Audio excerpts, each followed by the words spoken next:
കുട്ടിക്കാലം മുതലേ ഉള്ള എൻ്റെ ബോഡി ലാംഗ്വേജും രീതികളും എല്ലാം കുറച്ച് വ്യത്യസ്തമായിരുന്നു. അപ്പോൾ 5ാം ക്ലാസ്സൊക്കെ കഴിഞ്ഞ് UP സെഷനിലേക്ക് പോയപ്പോൾ എനിക്കൊരു ജാള്യതയൊക്കെ വന്നു. ഞാൻ എന്താ ഇങ്ങനെ, എൻ്റെ കൂടെയുള്ള സഹപാഠികൾ അവരെല്ലാവരും വേറെ തരത്തിലാണ്, ഞാൻ മാത്രം എന്താ ഇങ്ങനെ. ഓണമൊക്കെ ആകുമ്പോൾ ഞാൻ അച്ഛനും അമ്മയും എല്ലാവരും കൂടി തുണി എടുക്കാനിട്ട് പോകുമല്ലോ. അപ്പം ഞാനിങ്ങനെ പോയിട്ട് പ്രതിമകളുടെ മുമ്പിൽ നിൽക്കും, സാരി ഉടുത്ത പ്രതിമകളുടെ മുമ്പിൽ നിൽക്കും, ഫ്രോക്ക് ഇട്ട പ്രതിമകളുടെ മുമ്പിൽ നിൽക്കും. അപ്പോൾ ഒരിക്കലും ജെൻസിൻ്റെ ഏരിയയിലേക്ക് ഞാൻ പോകാറേ ഇല്ല. അപ്പം അച്ഛൻ ചോദിക്കും തോക്ക് വേണോ പൊട്ടാസ് വേണോ എന്നൊക്കെ ഇങ്ങനെ ചോദിക്കുമ്പോൾ ഞാൻ പോയി പിടിക്കുന്നത് പാവക്കുട്ടികളെ. എനിക്ക് പാൻറ് ഷർട്ട് ഇടാൻ ദേഷ്യം, 5 വയസ്സേ ഉള്ളൂ. അപ്പോൾ ഞാൻ അമ്മയോട് പറയും, എന്തിനാണ് എനിക്ക് ഈ ഡ്രസ്സ് എടുക്കുന്നത്, ഞാൻ പെണ്ണല്ലേ, എനിക്ക് ചേച്ചിക്ക് എടുത്ത് തന്നതുപോലെ തന്നൂടെ. എന്നെ മാറ്റി നിർത്തുന്നത് പോലെ എനിക്കൊരു ഫീലിംഗ് വന്നു as a female. But in front of society am a male. അങ്ങനെയുള്ള ഒരുപാട് അനുഭവങ്ങളും ഒരുപാട് ചോദ്യങ്ങൾക്കും മുമ്പിൽ ഞാൻ കുറച്ച് പതറിപ്പോയിട്ടുണ്ട്. എന്നെ ഒരു ഫീമെയിൽ പേരിൽ അറിയപ്പെടണമെന്ന് ഞാൻ ആഗ്രഹിച്ചു. അവിടെ നിന്നാണ് ഞാൻ ഡിസിഷൻ എടുത്തത്. ഇനി എനിക്ക് ഈ ഫാൻസി ഡ്രസ്സ് പറ്റില്ല, ഞാനായിട്ട് ജീവിക്കണം എന്നുള്ളൊരു ഡിസിഷൻ എടുത്തിട്ട് ഞാൻ മാറിയത്. ആഫ്റ്റർ മൈ സർജറിയിൽ നല്ലൊരു സൗഹൃദം എൻ്റെ ലൈഫിലേക്ക് വന്നുവിട്ടു. പക്ഷേ എനിക്കതിനെ വെറും ഒരു സൗഹൃദമായിട്ട് അതിനെ മാറ്റി നിർത്താൻ കഴിഞ്ഞില്ല എന്നുള്ളതാണ് എനിക്ക് പറ്റിയ ഒരു മിസ്റ്റേക്ക്. അതൊരു പ്രണയമല്ല. പ്രസവിക്കാൻ ഭയങ്കര ആഗ്രഹമായിരുന്നു. ഒരുപക്ഷെ എൻ്റെ സർജറി ചെയ്യുന്ന സമയത്ത് പോലും ഞാൻ അങ്ങനെയൊക്കെ സംഭവിക്കുമെന്നൊക്കെ ഞാൻ ആഗ്രഹിച്ചു. ചിലപ്പോൾ അതിനൊക്കെ സാധ്യത ഉള്ള ഒരു സർജറി ആണോ ഇത്ര റിസ്കി ആയിട്ടുള്ളതെന്നുള്ള രീതിയിൽ ഞാൻ അതിൽ വിന്നിങ് ആവുന്നത് പോലും അതൊക്കെ തന്നെ ആയിരുന്നു. പക്ഷെ പോകെ എനിക്ക് മനസ്സിലായി, എനിക്കൊരു അമ്മയാകാൻ പറ്റില്ല എന്നുള്ളത് അതിനെ ഞാൻ റിയലൈസ് ചെയ്തു. അഥവാ അങ്ങനെ ആകണമെന്നുണ്ടെന്നുണ്ടെങ്കിൽ ശാസ്ത്രലോകം അത്രത്തോളം പുരോഗമിക്കണം. ഞാൻ ആ വഴികളിലൂടെയൊക്കെ പോയി കേട്ടോ. ഞാൻ എറണാകുളത്ത് വന്നിട്ട് ഞാൻ അഡ്വക്കേറ്റ് TV പ്രഭാകരൻ്റെ വീട്ടിൽ നിന്ന് ഞാൻ അവിടുത്തെ ജോലി മതിയാക്കി പുറത്തിറങ്ങുമ്പോൾ എൻ്റെ മുമ്പിൽ ശൂന്യതയായിരുന്നു. അന്ന് എൻ്റെ മുമ്പിൽ തെളിഞ്ഞു വന്നത് ബുക്ക് സെയിലായിരുന്നു. അവിടെ മുതൽ എൻ്റെ ബിസിനസ് സ്റ്റാർട്ട് ചെയ്തു. ശരിക്കും പറഞ്ഞു കഴിഞ്ഞാൽ 2009-10 ഒക്കെ ആയപ്പോഴത്തേക്ക് എനിക്ക് ഇൻഡസ്ട്രിയിൽ നല്ല തിരക്കിൻ്റെ സമയമായി. ഒരു ബ്രൈഡൽ സെലിബ്രിറ്റി മേക്കപ്പ് ആർട്ടിസ്റ്റ് എന്നുള്ള ഒരു ലേബലിലേക്ക് വരാൻ കഴിഞ്ഞു. 2019-ലാണ് ഞാൻ വീണ്ടും ഒരു ബിസിനസ്സിലേക്ക് ഞാൻ ഇറങ്ങുന്നത്. കിസൈസ് പോലത്തെ നഗരത്തിൽ ദമാസ്ക സ്ട്രീറ്റിൽ ആ ഒരു കോറിഡോറിലൂടെ നടക്കുമ്പോൾ പ്രിയാമണിയും ദീപിക പദുക്കോണിൻ്റെ ഒപ്പം എൻ്റെ ഒരു ഫോട്ടോ അവിടെ ഒരു ഫ്ലെക്സ് പോലെ വരിക, അതിലൂടെ സഞ്ചരിക്കുന്ന മലയാളികൾ, എന്നെ തിരിച്ചറിയുന്ന മലയാളികൾ ഇത് രഞ്ജുമാർ അല്ലേ എന്നുള്ള രീതിയിൽ ഇങ്ങനെ നോക്കി നിൽക്കുകയും എന്നെ ആ ഡോറിൻ്റെ ഭാഗത്ത് കാണുമ്പോൾ അവർ വന്ന് സംസാരിക്കുകയും സെൽഫി എടുക്കുകയും ചെയ്യുന്ന ആ ഒരു മേഖലയിലേക്ക് എനിക്ക് മാറാൻ കഴിഞ്ഞു എന്നുള്ളത് നോക്കുമ്പോൾ I am so proud my self. 1-2 മരണങ്ങൾ എന്നെ അങ്ങനെ നിശ്ചലയാക്കിയിട്ടുണ്ട്. ഒന്ന് എൻ്റെ ചേച്ചിയുടെ, കാരണം ഞാൻ എൻ്റെ ചേച്ചിയെയാണ് സ്ത്രീയായിട്ട് കണ്ട് സങ്കല്പിച്ച് പോകുന്നത്. ജീവിതത്തിൻ്റെ ഒരു കാലഘട്ടം വന്നപ്പം ചേച്ചി ഞാനും തമ്മിൽ ഒത്തിരി അങ്ങ് അകന്നു. കാരണം ഞാൻ എറണാകുളത്തേക്ക് വന്ന് എൻ്റെ ലോകം വേറെയായി, എൻ്റെ ചേച്ചി വേറൊരു ലോകത്ത് കല്യാണം കഴിച്ച് കുട്ടികളുമായിട്ട് ജീവിക്കുന്നു. അപ്പോൾ ഒരു ദിവസം രാത്രിയിൽ ചേച്ചിക്ക് ഇങ്ങനെ ന്യൂമോണിയ വന്ന് കൂടി ആശുപത്രി കൊണ്ടുപോകാൻ പോണു. വണ്ടി ഇറക്കുന്നു കാർ ഷെഡിൽ നിന്ന്. അപ്പം ഞാൻ അന്ന് പകൽ ഞാൻ പറയുന്നു അമ്മയോട്, അമ്മ നമുക്ക് ചേച്ചീനെ നാളെ ഞാൻ പോകുമ്പോൾ നമുക്ക് എറണാകുളത്ത് കൊണ്ടുപോകാം, എറണാകുളത്ത് ആശുപത്രിയിൽ കാണിക്കാം, അപ്പോൾ ചേച്ചി കുറച്ചുകൾ എൻ്റെ കൂടെ ഉണ്ടാകുമല്ലോ എന്നുള്ളൊരു സന്തോഷവും കൂടി ഉണ്ടായിരുന്നു. പിറ്റേ ദിവസം എനിക്ക് വനിതാ മാഗസിൻ്റെ ഒരു ഫോട്ടോഷൂട്ടുണ്ട്. അപ്പം ഞാനാണ് അതിൻ്റെ മെയിൻ മോഡൽ. രാവിലെ ഞങ്ങൾ ഫോട്ടോഷൂട്ടിന് ഇറങ്ങുകയാണ് എൻ്റെ വീട്ടിൽ നിന്ന്. ആലുവ വീട്ടിൽ നിന്ന് ഇറങ്ങുമ്പോൾ എനിക്ക് കോള് വന്ന് ചേച്ചി മരിച്ചു എന്ന് പറഞ്ഞു. ഞാൻ എന്ത് ചെയ്യും? ഞാൻ ആരെയും ഇത് അറിയിക്കാതെ ഞാൻ ഈ മോഡൽ ഷൂട്ടിൽ നിന്നു. ഒപ്പം അനന്യയുടെ മരണം എൻ്റെ മകളാണ്. അതും എനിക്ക് ഇതുപോലൊരു ഷോക്ക് തന്നൊരു നിമിഷമായിരുന്നു. കാരണം മരിക്കുന്നതിന് തലേ ദിവസം രാത്രിയിൽ ഒരു 10-11 മണിക്ക് അവൾ വന്നു, വീട്ടിൽ വന്നു. കുറേ നേരം ഇരുന്ന് വർത്താനമൊക്കെ പറഞ്ഞ് ഏകദേശം ഒരു 12-1 മണിയായപ്പം പോയവരാണ്. അപ്പോൾ പോകുന്നതിന് മുമ്പ് അവൾ എനിക്ക് ഉമ്മയും തന്ന്. ശരിക്കുമുള്ള ഫ്ലാറ്റ് കഴിഞ്ഞൊരു 300-500 മീറ്റർ കഴിഞ്ഞപ്പോഴാണ് എന്നെ നദാശ വിളിക്കുന്നത്. അമ്മ ഇങ്ങനെ അനന്യ ചേച്ചി തൂങ്ങിന്ന് കേൾക്കുന്നു. ഫ്ലാറ്റിൽ വരുമ്പം ഇവളുടെ ബോയ് ഫ്രണ്ട് സെറ്റിമേൽ ഇങ്ങനെ ഇരിക്കുവാണ്. ഓടിച്ചെന്ന് റൂമിൽ നോക്കുമ്പോൾ അവൾ തൂങ്ങി നിൽക്കുവാണ്.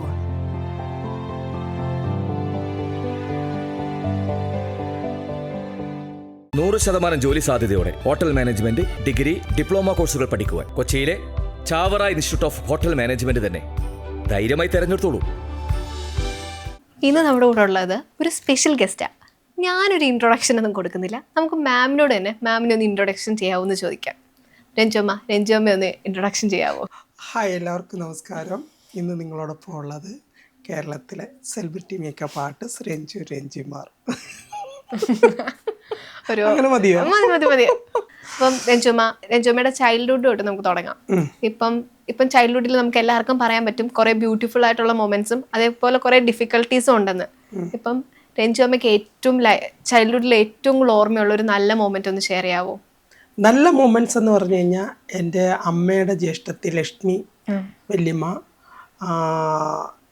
ലക്ഷ്മി വല്യമ്മയ്ക്ക് ഈ മുടിയിൽ വാർമുടിയും കൂടി ചേർത്ത് വെച്ച് കെട്ടുന്ന പരിപാടിയുണ്ട്. അപ്പോൾ ഈ വലിയ അമ്മക്കെട്ട് കെട്ടും, തിരുവാതിരക്കൊക്കെ കെട്ടുന്നത് പോലെ വല്യമ്മ കെട്ടും.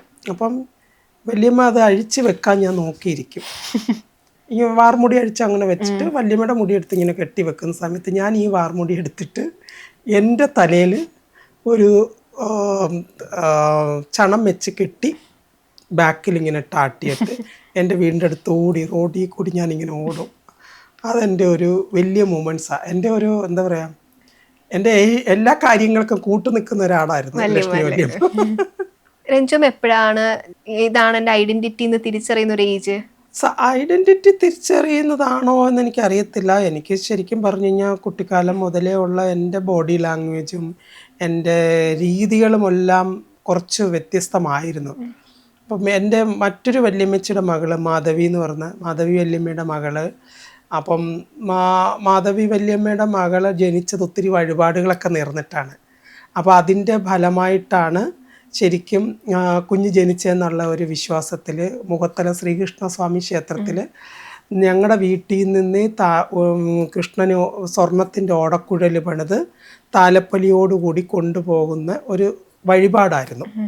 അപ്പം അത് നടത്തുന്ന സമയത്ത് ശരിക്കും എല്ലാവരും ഞങ്ങളുടെ ചേച്ചിമാരും പെൺകുട്ടികളെല്ലാം ഇങ്ങനെ താലപ്പൊലി എടുക്കാനായിട്ട് പാവാടയും ബ്ലൗസും ഒക്കെ ഇട്ട് ഒരുങ്ങി നിൽക്കുവാണ്. എനിക്ക് ഈ സമയമായപ്പോൾ തൊട്ട് എനിക്ക് ഭയങ്കര വെപ്രാളം, കരച്ചിൽ. എന്നെ ഒരുക്കണവേ എന്നും പറഞ്ഞുകൊണ്ട് ഞാനും കിടന്നുകൊണ്ട് അലറി നിലവിളിച്ച്. എനിക്ക് അന്ന് 4 വയസ്സോ 5 വയസ്സോ അങ്ങാണ്ടേ ഉള്ളൂ. ആ സമയത്ത് ആരുടെയോ ഒരു ചെറിയൊരു പാവാടയും ബ്ലൗസും എനിക്ക് ചേർത്ത് പോലില്ല, പിന്നൊക്കെ കുത്തി എന്നെയും കണ്ണൊക്കെ എഴുതി പുരുവൊക്കെ എഴുതി താലപ്പൊലി ഞാനും എടുത്ത് ചേച്ചിയോടൊപ്പം ഞാനും നടന്നു. എനിക്ക് തോന്നുന്നു ഞങ്ങളുടെ വീട് പുന്തലത്താഴം എന്ന് പറയുന്ന സ്ഥലത്താണ്.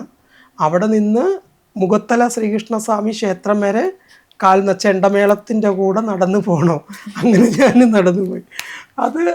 അതിന് ശേഷം ഞാൻ ഓണമൊക്കെ ആകുമ്പോൾ ഞങ്ങൾ അച്ഛനും അമ്മയും എല്ലാവരും കൂടി തുണി എടുക്കാനായിട്ട് പോകുമല്ലോ, ഡ്രസ്സൊക്കെ എടുത്ത് തരാനായിട്ട് പോകും. അപ്പം ഞാനിങ്ങനെ പോയിട്ട് പ്രതിമകളുടെ മുമ്പിൽ നിൽക്കും, സാരി ഉടുത്ത പ്രതിമകളുടെ മുമ്പിൽ നിൽക്കും, ഫ്രോക്ക് ഇട്ട പ്രതിമകളുടെ മുമ്പിൽ നിൽക്കും. അപ്പോൾ ഒരിക്കലും ജെൻസിൻ്റെ ഏരിയയിലേക്ക് ഞാൻ പോകാറേ ഇല്ല. അപ്പം അച്ഛൻ ചോദിക്കും തോക്ക് വേണോ പൊട്ടാസ് വേണോ എന്നൊക്കെ ഇങ്ങനെ ചോദിക്കുമ്പം ഞാൻ പോയി പിടിക്കുന്നത് പാവക്കുട്ടികളെയാണ്, മനസ്സിലായത്. അപ്പം എനിക്ക് ഭയങ്കര ഈർഷ്യമാണ്. എനിക്ക് എന്തിനാണ് ഈ ഡ്രസ്സ് മേടിച്ച് തരുന്നത്, പാൻറ്റ് ഷർട്ടും നിക്കറും ഷർട്ടും മേടിച്ച് വീട്ടിൽ വന്ന് ഡ്രസ്സ് എല്ലാവരും ഒന്നും കൂടിയൊക്കെ വെച്ച് നോക്കുന്ന സമയത്ത് ഞാൻ പെട്ടെന്ന് ചേച്ചിയുടെ, എനിക്ക് ആകെ ഒരു ചേച്ചിയേ ഉള്ളൂ, പക്ഷെ പരിസര പ്രദേശത്തെ ഒത്തിരി ചേച്ചിമാരുണ്ട്, വല്യമ്മച്ചിയുടെയും ചെറിയമ്മമാരുടെ ഒക്കെ പെമ്മക്കളുണ്ട്. അപ്പം ഞാൻ എന്ത് ചെയ്യുന്നത് വെച്ച് കഴിഞ്ഞാൽ എൻ്റെ ചേച്ചിയുടെ ഉടുപ്പും ബ്ലൗസും പാവാടയൊക്കെ എടുത്ത് ഞാൻ ഓടും. എനിക്കിത് മതി എന്നും പറഞ്ഞുകൊണ്ട് വീട്ടിൽ കിടന്ന് ഉരുണ്ട് വെടിഞ്ഞ് തിരുവോണം ആയാൽ ഞാൻ ഡ്രസ്സ് ഇടത്തില്ല. എനിക്ക് ദേഷ്യമാണ്, എനിക്ക് പാൻറ്റ് ഷർട്ട് ഇടാൻ ദേഷ്യം. 5 പൈസയേ ഉള്ളൂ. അപ്പം ഞാൻ അമ്മയോട് പറയും എന്തിനാണ് എനിക്ക് ഈ ഡ്രസ്സ് എടുത്തത്, ഞാൻ പെണ്ണല്ലേ, എനിക്ക് ചേച്ചിക്ക് എടുത്ത് എന്നതുപോലെ തന്നൂടെ, എനിക്ക് പെറ്റിക്കോട്ട് തയ്പ്പിച്ചതാന്ന് പറയും. പക്ഷെ ആ പെറ്റിക്കോട്ട് ഞാൻ എൻ്റെ ആഫ്റ്റർ സർജറിയിൽ ഞാൻ തയ്പ്പിച്ചിട്ടു. അപ്പം മാം അപ്പം തൊട്ടേ ഒരു ഫീമെയിൽ ആയിട്ടുള്ള ഒരു ഡ്രസ്സിംഗ് രീതിയൊക്കെ അങ്ങനെ ആയിരുന്നു. ബട്ട് എനിക്ക് കുറച്ച് വളർന്നു വന്നപ്പം എനിക്ക് തോന്നുന്നു ഒരു 5ാം ക്ലാസ് ഒക്കെ കഴിഞ്ഞ് UP സെഷനിലേക്ക് പോയപ്പോൾ എനിക്കൊരു ചെറിയൊരു ജാള്യതയൊക്കെ വന്നു തുടങ്ങി. ഞാൻ എന്താ ഇങ്ങനെ, എൻ്റെ കൂടെയുള്ള സഹപാഠികൾ സുരേഷും സന്തോഷും രമേശും ഒക്കെ അജിത്ത്, അവരെല്ലാവരും വേറെ തരത്തിലാണ്. ഞാൻ മാത്രം എന്താ ഇങ്ങനെ. എനിക്ക് ഇൻ്റർവെല്ലായ പെൺകുട്ടികളുടെ കൂടെ പോയി കല്ല് കളിക്കണം, ചക്ക് കളിക്കണം. ഇവന്മാർ ഗോലി കളിക്കും, ഫുട്ബോൾ കളിക്കും, ക്രിക്കറ്റ് കളിക്കും. എന്നെ പിടിച്ച് വലിച്ചു കൊണ്ടുപോയാലും ഞാൻ പതുക്കെ അവിടെ നിന്ന് നോട്ടം തെറ്റി മാറിപ്പോകും. അപ്പം അങ്ങനെയുള്ള ഒരു പ്രകൃതമായിരുന്നു എന്നത്. പക്ഷേ അവിടുന്ന് കുറച്ചങ്ങോട്ട് മാറി UP സെഷനൊക്കെ ആയി. അവിടുന്ന് അങ്ങ് ഹൈസ്കൂളിൽ എത്തിയപ്പോഴത്തേക്ക് എനിക്ക് മൊത്തത്തിലൊരു ടെൻഷനും പേടിയും ഒക്കെ ആയി. എന്നെ ആൾക്കാർ ഈ ഒരു കാറ്റഗറിയിൽ പെടുത്തി എന്നെ കളിയാക്കുന്നത് പോലെ എനിക്ക് ഫീൽ ചെയ്തു. എന്നെ മാറ്റി നിർത്തുന്നത് പോലെ എനിക്കൊരു ഫീലിംഗ് വന്നു. സ്കൂളിലാണെന്നുണ്ടെങ്കിലും ബന്ധുക്കളുടെ ഇടയിലാണെങ്കിലും ഒക്കെ അങ്ങനൊരു ഫീലിംഗ്. ബട്ട് ആ സമയത്ത് തന്നെ എന്നെ ചേർത്ത് പിടിക്കുന്ന ഒരു പറ്റം ബന്ധുക്കൾ ഉണ്ടായിരുന്നു. എൻ്റെ ചെറിയമ്മയുടെ മക്കൾ, വല്യമ്മയുടെ പെൺമക്കൾ, എല്ലാവരും പെൺകുട്ടികളെല്ലാവരും എന്നെ അവരോടൊപ്പം തന്നെ ചേർത്ത് പിടിച്ചു എന്നുള്ളതാണ്. ഇപ്പം ആദ്യം ഇപ്പം അമ്മയ്ക്ക് ഇത് മനസ്സിലാവുമല്ലോ ഇങ്ങനൊരു നേച്ചർ ഉണ്ടെന്ന്. അപ്പം അമ്മയുടെ ഒരു റിയാക്ഷൻ, മോനെ ബോയ് ആയിട്ട് നടക്കുന്നുള്ളവർ എപ്പോഴെങ്കിലും തോന്നി?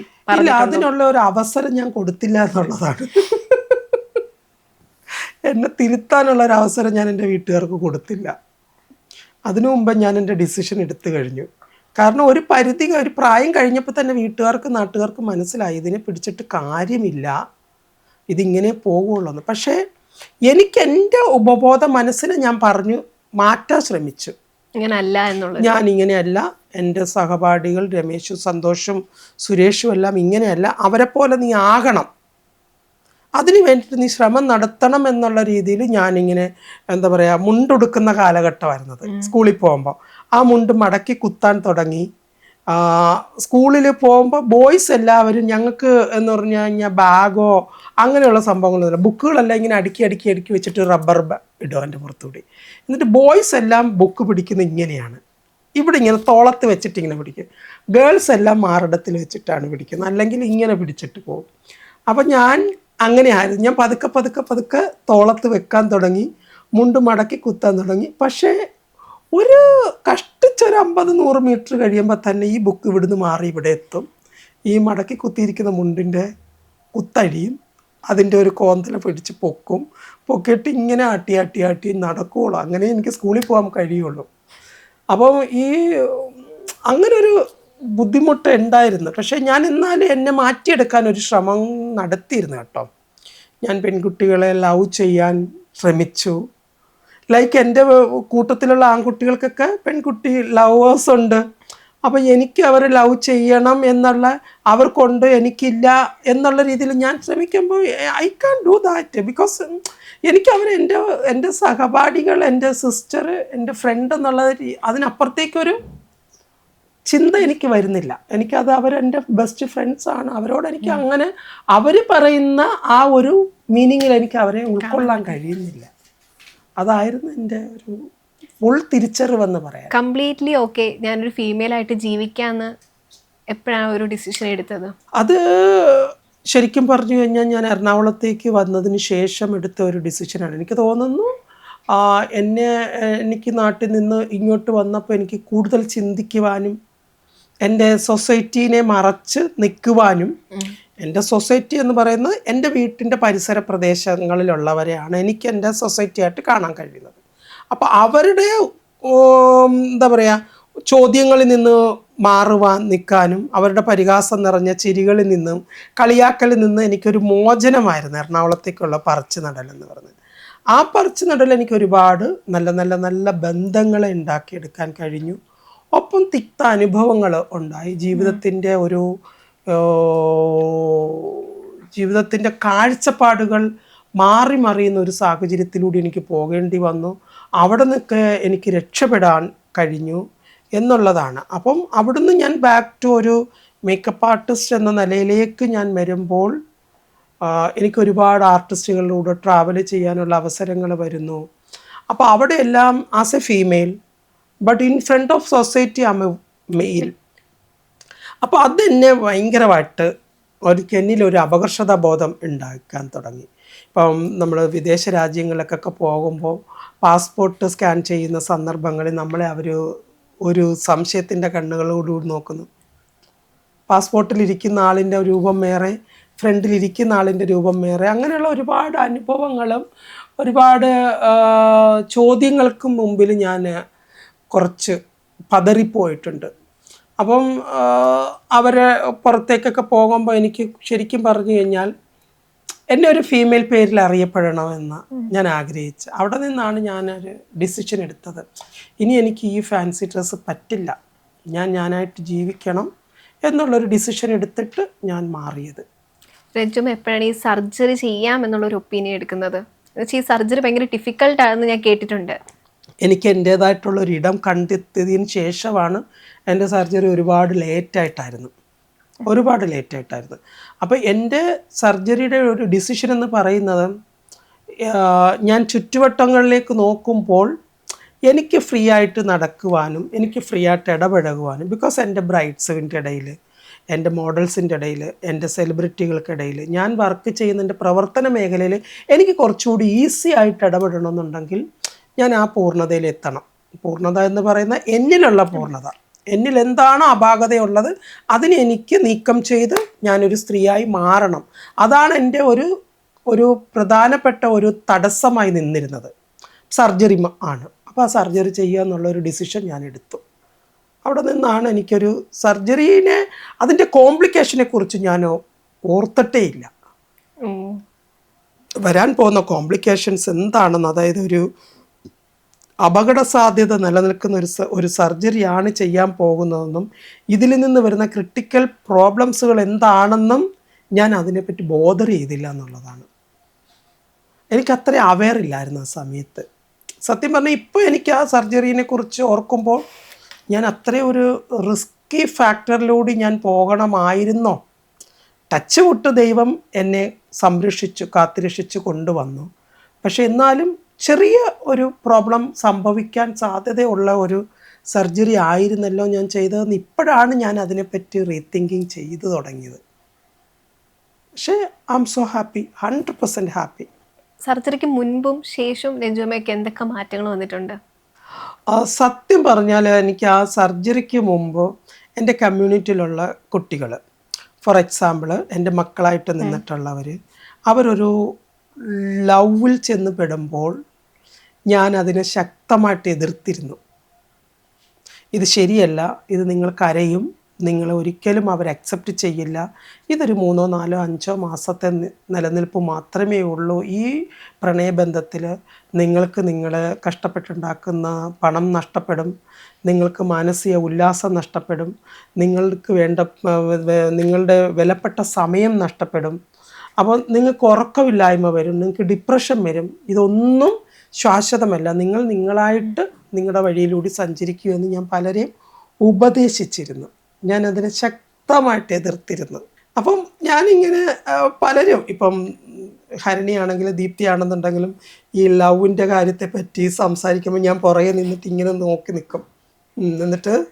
എന്നിട്ട് അവരുടെ പരാജയങ്ങളെ പറ്റി സംസാരിക്കുകയാണ്. എന്നാൽ ഇത്രയൊക്കെ ആയിട്ടും നമ്മളെ അവന്മാർ തേച്ചിട്ട് പോയല്ലോടി എന്ന് പറയുന്നത് ഞാനിങ്ങനെ ചിരിച്ചോണ്ട് നിന്ന് കേട്ട് കളിയാക്കും. എന്നിട്ട് ഇപ്പം എന്തായി ഞാൻ പറഞ്ഞിട്ട് കേട്ടത് ശരിയായി മനസ്സിലായല്ലോ ഇപ്പം എന്ന് പറഞ്ഞ് ഞാൻ കളിയാക്കി ചിരിക്കുന്ന ഞാൻ ആഫ്റ്റർ മൈ സർജറിയിൽ ഞാനും പെട്ടുപോയി. അതൊരു പ്രണയമല്ല, വിവാഹം കഴിക്കാൻ വേണ്ടിയിട്ടുള്ളൊരു പ്ലാനിങ്ങോ അല്ലെങ്കിൽ നീ ഇല്ലാതെ എനിക്ക് ജീവിക്കാൻ കഴിയില്ല എന്നുള്ളൊരു ഡിസിഷൻ എടുക്കലോ, ഒരു കമ്മിറ്റ്മെൻറ്റ് ലൈഫ് അല്ലായിരുന്നു. ബട്ട് എനിക്കൊരു ഒരു ഒരു നല്ലൊരു സൗഹൃദം എൻ്റെ ലൈഫിലേക്ക് വന്നുപെട്ടു. പക്ഷേ എനിക്കതിനെ വെറും ഒരു സൗഹൃദമായിട്ട് അതിനെ മാറ്റി നിർത്താൻ കഴിഞ്ഞില്ല എന്നുള്ളതാണ് എനിക്ക് പറ്റിയ ഒരു മിസ്റ്റേക്ക്. ഞാൻ ആ സൗഹൃദത്തെ എൻ്റെ ഒരു പാർട്ടായിട്ട്, ലൈക്ക് ഒരു ലൈഫിൻ്റെ ഒരു പാർട്ടായിട്ട് കണ്ടു. ആ വ്യക്തിക്കൊരു കുടുംബജീവിതം ഉണ്ടാകണം, ആ വ്യക്തിയുടെ ലൈഫ് നല്ല രീതിയിൽ മുന്നോട്ട് പോകണം, അതിന് വേണ്ടുന്ന എല്ലാ സപ്പോർട്ടുകൾ ചെയ്തു കൊടുക്കണം എനിക്ക്. അറ്റ് ദ സെയിം ടൈമിൽ he is my best part of my life എന്ന് ഞാനിങ്ങനെ ആഗ്രഹിച്ചിരുന്നു. അപ്പോൾ ആ ഒരു നല്ല സൗഹൃദം നല്ല സ്മൂത്തായിട്ട് പോയി.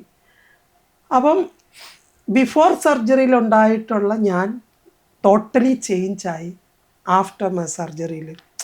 ഇപ്പം പൊതുവേ നമ്മൾ സ്ത്രീകൾ ഒരു വസ്തു താഴത്ത് വീഴുമ്പോൾ നമ്മളത് എടുക്കുമ്പോൾ ഓട്ടോമാറ്റിക്കലി നമ്മൾ ചെസ്റ്റ് കവർ ചെയ്ത്, അപ്പോൾ അങ്ങനെയൊക്കെ ഉള്ള ഇത് എനിക്ക് രാത്രി കാലങ്ങളിൽ യാത്ര ചെയ്യാൻ ഭയം, ചിലയിടങ്ങളിൽ പോകുമ്പോൾ നമ്മൾ ഭയങ്കര അൺകംഫർട്ടബിളായിട്ട് ഫീൽ ചെയ്യുന്നു, അവിടെ ഒരു സ്ത്രീയും കൂടി ഉണ്ടായിരുന്നെങ്കിൽ നമ്മൾ ആഗ്രഹിച്ചു പോകുന്നു. ഇങ്ങനെയൊക്കെയുള്ള വ്യത്യാസങ്ങൾ ആഫ്റ്റർ മൈ സർജറിയിൽ വന്നു തുടങ്ങി. ബിക്കോസ് ഞാൻ എൻ്റെ ഹോർമോൺ തെറാപ്പി എൻ്റെ സർജറിക്ക് മുമ്പ് തുടങ്ങി.